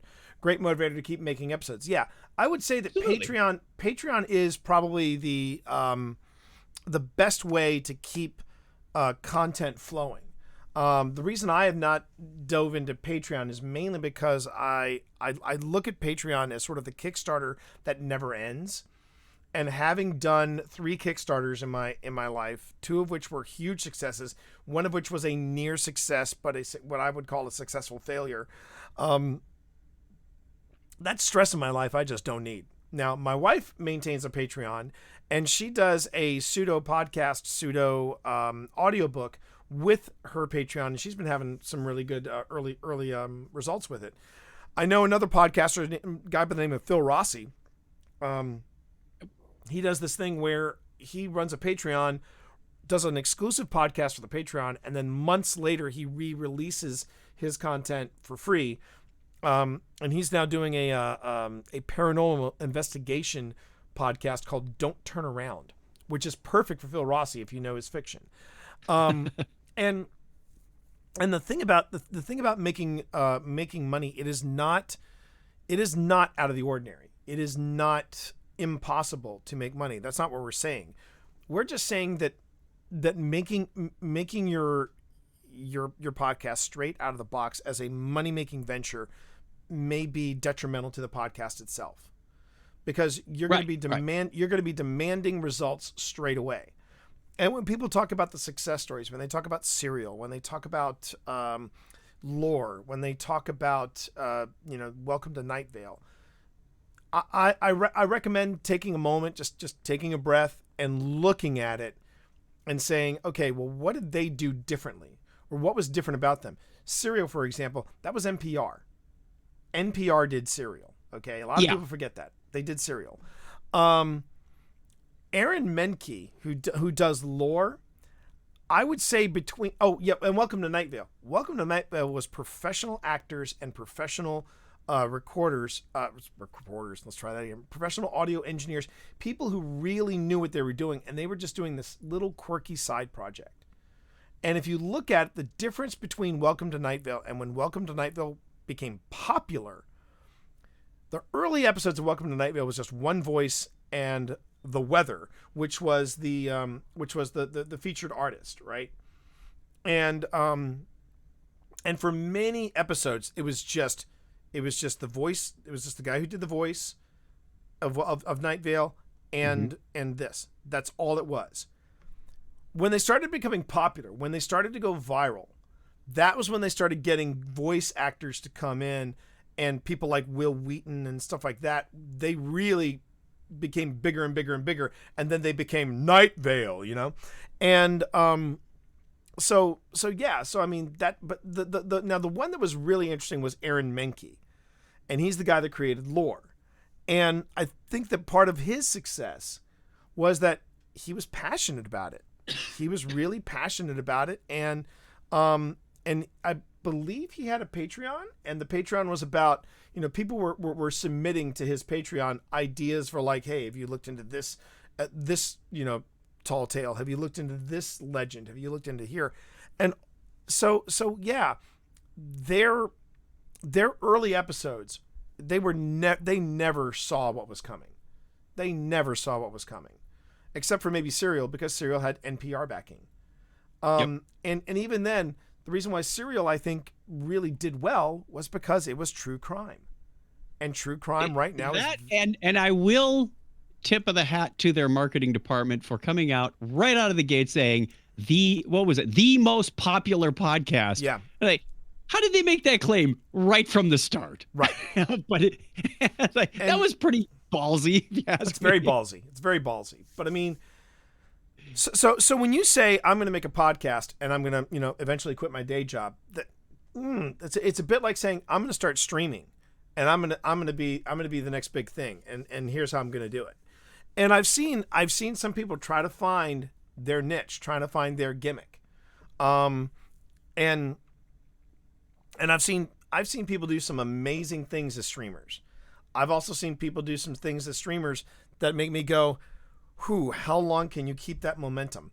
You know, how can you keep that? How long can you keep that pace?" Because you know, creating content is hard. Creating content is very, very hard. And where I would say, if you're starting off a podcast and you say, I would like to eventually make money at it, look at the alternative ways of making money at it. Look at seminars, look at workshops, look at teaching courses, because yes, people will pay for you to come in. And there are some hugely successful podcasts that have tens or hundreds of thousands of listeners that do not do advertising. Right. They could. They are vehicles to the conferences, to the webinars, to the workshops, to the services they provide, and that's where they make their money. So and I almost feel guilty because I'm consuming all this great content in the podcast and going, yeah, I did go to one of the conferences at one point and I got a lot out of it. So it's like you said, don't think of the podcast as the ends to making money. Right. It's the means to making money. If I said that right, I'm not sure I did. The other thing that I wanted to throw out there as we're getting closer to time is don't try and figure out what that magic recipe is. If lightning strikes, lightning will strike. I have watched so many live streams and listened to so many podcasts of a couple of yahoos sitting around making a conversation and they're talking about nothing. Literally, it just kind of meanders from one topic to the other, and they've got, tens of thousands or hundreds of thousands go, what are they doing different than us couple of chuckleheads that are doing Technorama? You know what? I don't care. As long as we're having fun, let them be them and us be us. And they have a whole different set of problems about bandwidth and how to, stream, and that we don't have to figure out. So good on them. And if it works for us, it works for us. If not, we've got our loyal community that's been with us for over a decade. I mean, I remember when we were looking for podcasts to highlight in this particular edition, and I remember there was one, and I always made it a point. I said I want to at least listen to the first to an episode, and I'm that'll make me decide whether or not I want to give people ink. And I remember finding this one episode. I'm not going to go into who it was. I'm not going to go into, but it was. I do remember both hosts were out of California, and I made it 5 minutes into the stream. I made it 5 minutes into their podcast, and I said I cannot listen to any more, because it was like, so I was aligning my chakras and having my milk for food latte. And I was, getting my vitamin D, as you normally do, on my balcony of my penthouse, looking over San Fernando Valley, and I just was like, I'm done,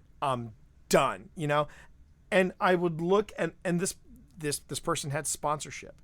This person was toting huge numbers in there, and that's the other thing. When they tote huge numbers in their in their show descriptions, my first thing is take that with a grain of salt. Mm-hmm. Take that with a grain of salt, because AKA Serial saying they're the biggest podcast on week one. Because one of the things that I did notice was they were part of a network, and these are how sometimes networks work. What they will do is they will say, okay, we'll guarantee you X amount of numbers, and what they do is they syndicate your show on other people's feeds, and that counts as a download. So literally you could say, oh, look at my first show out of the box has 100,000 downloads. That does not mean you have 100,000 listeners. You have 100,000 downloads, and that's there's a line that gets crossed with marketers when they go, oh yeah, you got 100,000. They never tell you have 100,000 downloads.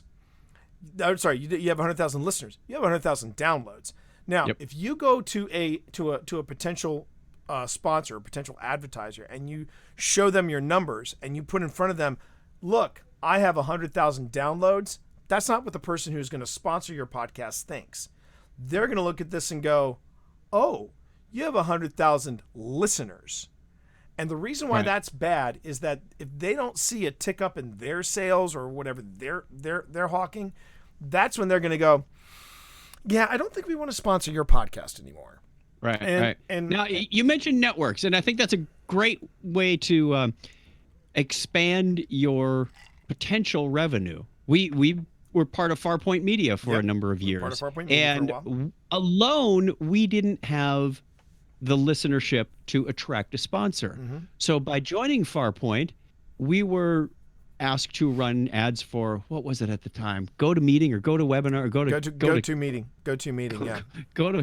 Go to South Park. I'm not sure where we're going. and we would run those, and we would get a slice of that pie based on our relative. And it was like, hey, this is cool. That helped offset our costs for, a couple of years. Now, ultimately, the landscape changed, and we fell out of that. But it was it's a possibility. Look at a potential network as a way of doing revenue sharing. But I would say in closing, what I would say about making money is that the podcast itself really shouldn't be the money-making venture. The podcast should be an outlet. The podcast should be your voice. It can lead to money-making opportunities. But to realistically think that your next podcast is going to capture lightning in the bottle in the way that Serial did, in the way that Welcome to Night Vale did, in the way that Lore did, in a way that the Joe Rogan Experience did. I mean, people love to say Joe Rogan is a podcast sensation. He is the big. Well, yeah, he is. But also keep this in mind: Joe Rogan was on a hit NBC comedy series. Joe Rogan was also a following beforehand, and that's a big. That's a big. And that's something that you never hear anybody talk about. Oh yeah, Joe Rogan, he came into the podcasting scene, was an instant success. No, he was Joe frickin' Rogan, man. He was on news radio. He was on he was an MMA commentator for a while. And when he was starting off as a podcaster, he got a chance to hang out with Anthony friggin' Bourdain, who had his own audience on CNN. So again, you look at the bigger picture. Look at the bigger picture. And for the love of all that is holy, do not compare your podcast to another podcast that you're perceiving is doing way better than yours. Focus on. It's tempting to do. It's very tempting to, and it's a human thing to do. It is a human thing to do. I have heard some terrible podcasts about Destiny. And I mean, just some of it was utterly ridiculous. And the guy was bragging about his numbers. And I'm sitting going, where is he getting these numbers? And why did he quit after only 4 episodes? and to me, with Happy Hour, my idea is, you know what?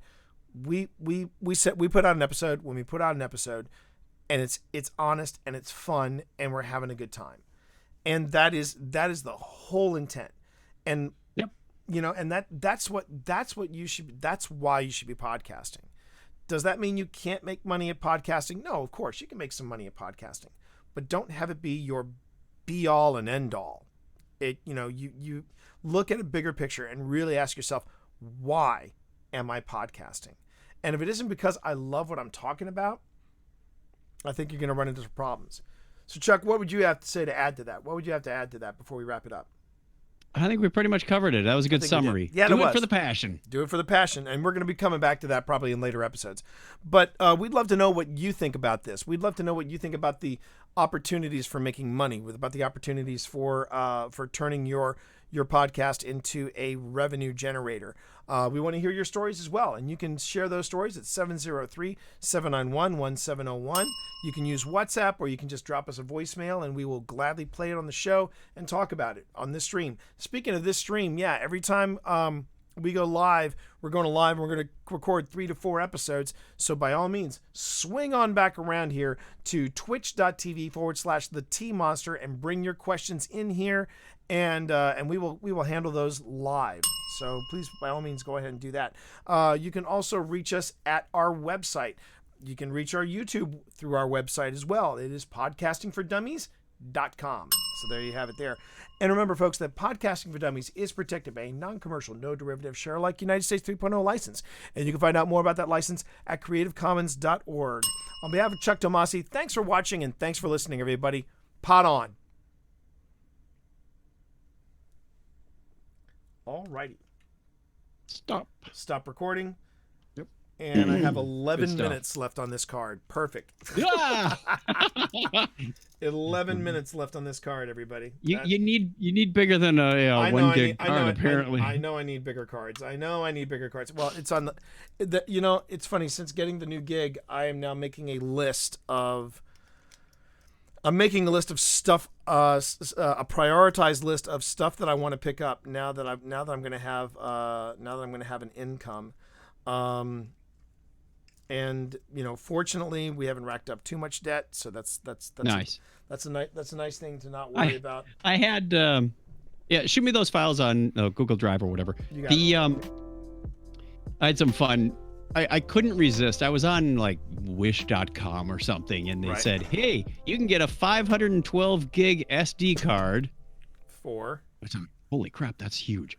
For like $20 or something. Like, this is probably one of the ones they threw in the crap bucket as they were sorting out the good ones from the bad ones. Yeah. But I just had to. It's not fast. It's probably the slowest SD card I've ever gotten.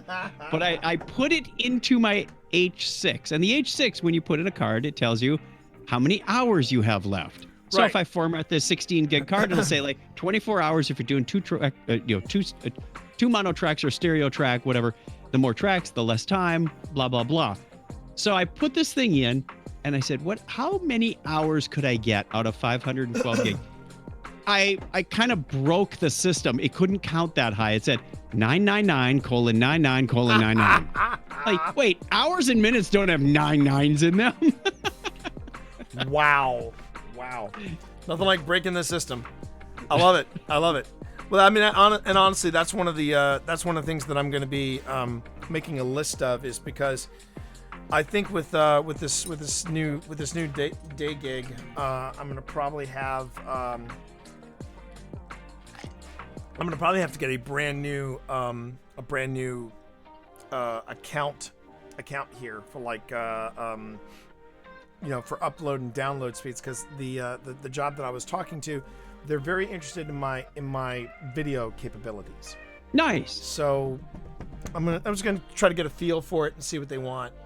I had to boost my Cox internet speeds up, particularly when Brian Brown was living here, because he was working during the daytime and I was as well. Right. And then it just kept them at that level, and it really is. I think I'm supposed to be getting 35 up. Hey, when you're kicking out a couple of streams at 6K piece, it helps. That's necessary. Yeah, exactly. All right. So we're gonna wrap this up, chat. Thank you all for joining us. I will be back in about 15 minutes or so with the kiddo. We're gonna we've got a DSC raid to take care of, just for funsies, and we're gonna play this by ear and see how it goes. Chuck, again, thank you always. We will talk about when we're going to schedule the next batch of shows. Hopefully, I'll have a little more wiggle room to with time and everything. But as always, that was a blast. So I will talk to you later. Okay, buddy? Thanks. Okay. Bye. See ya.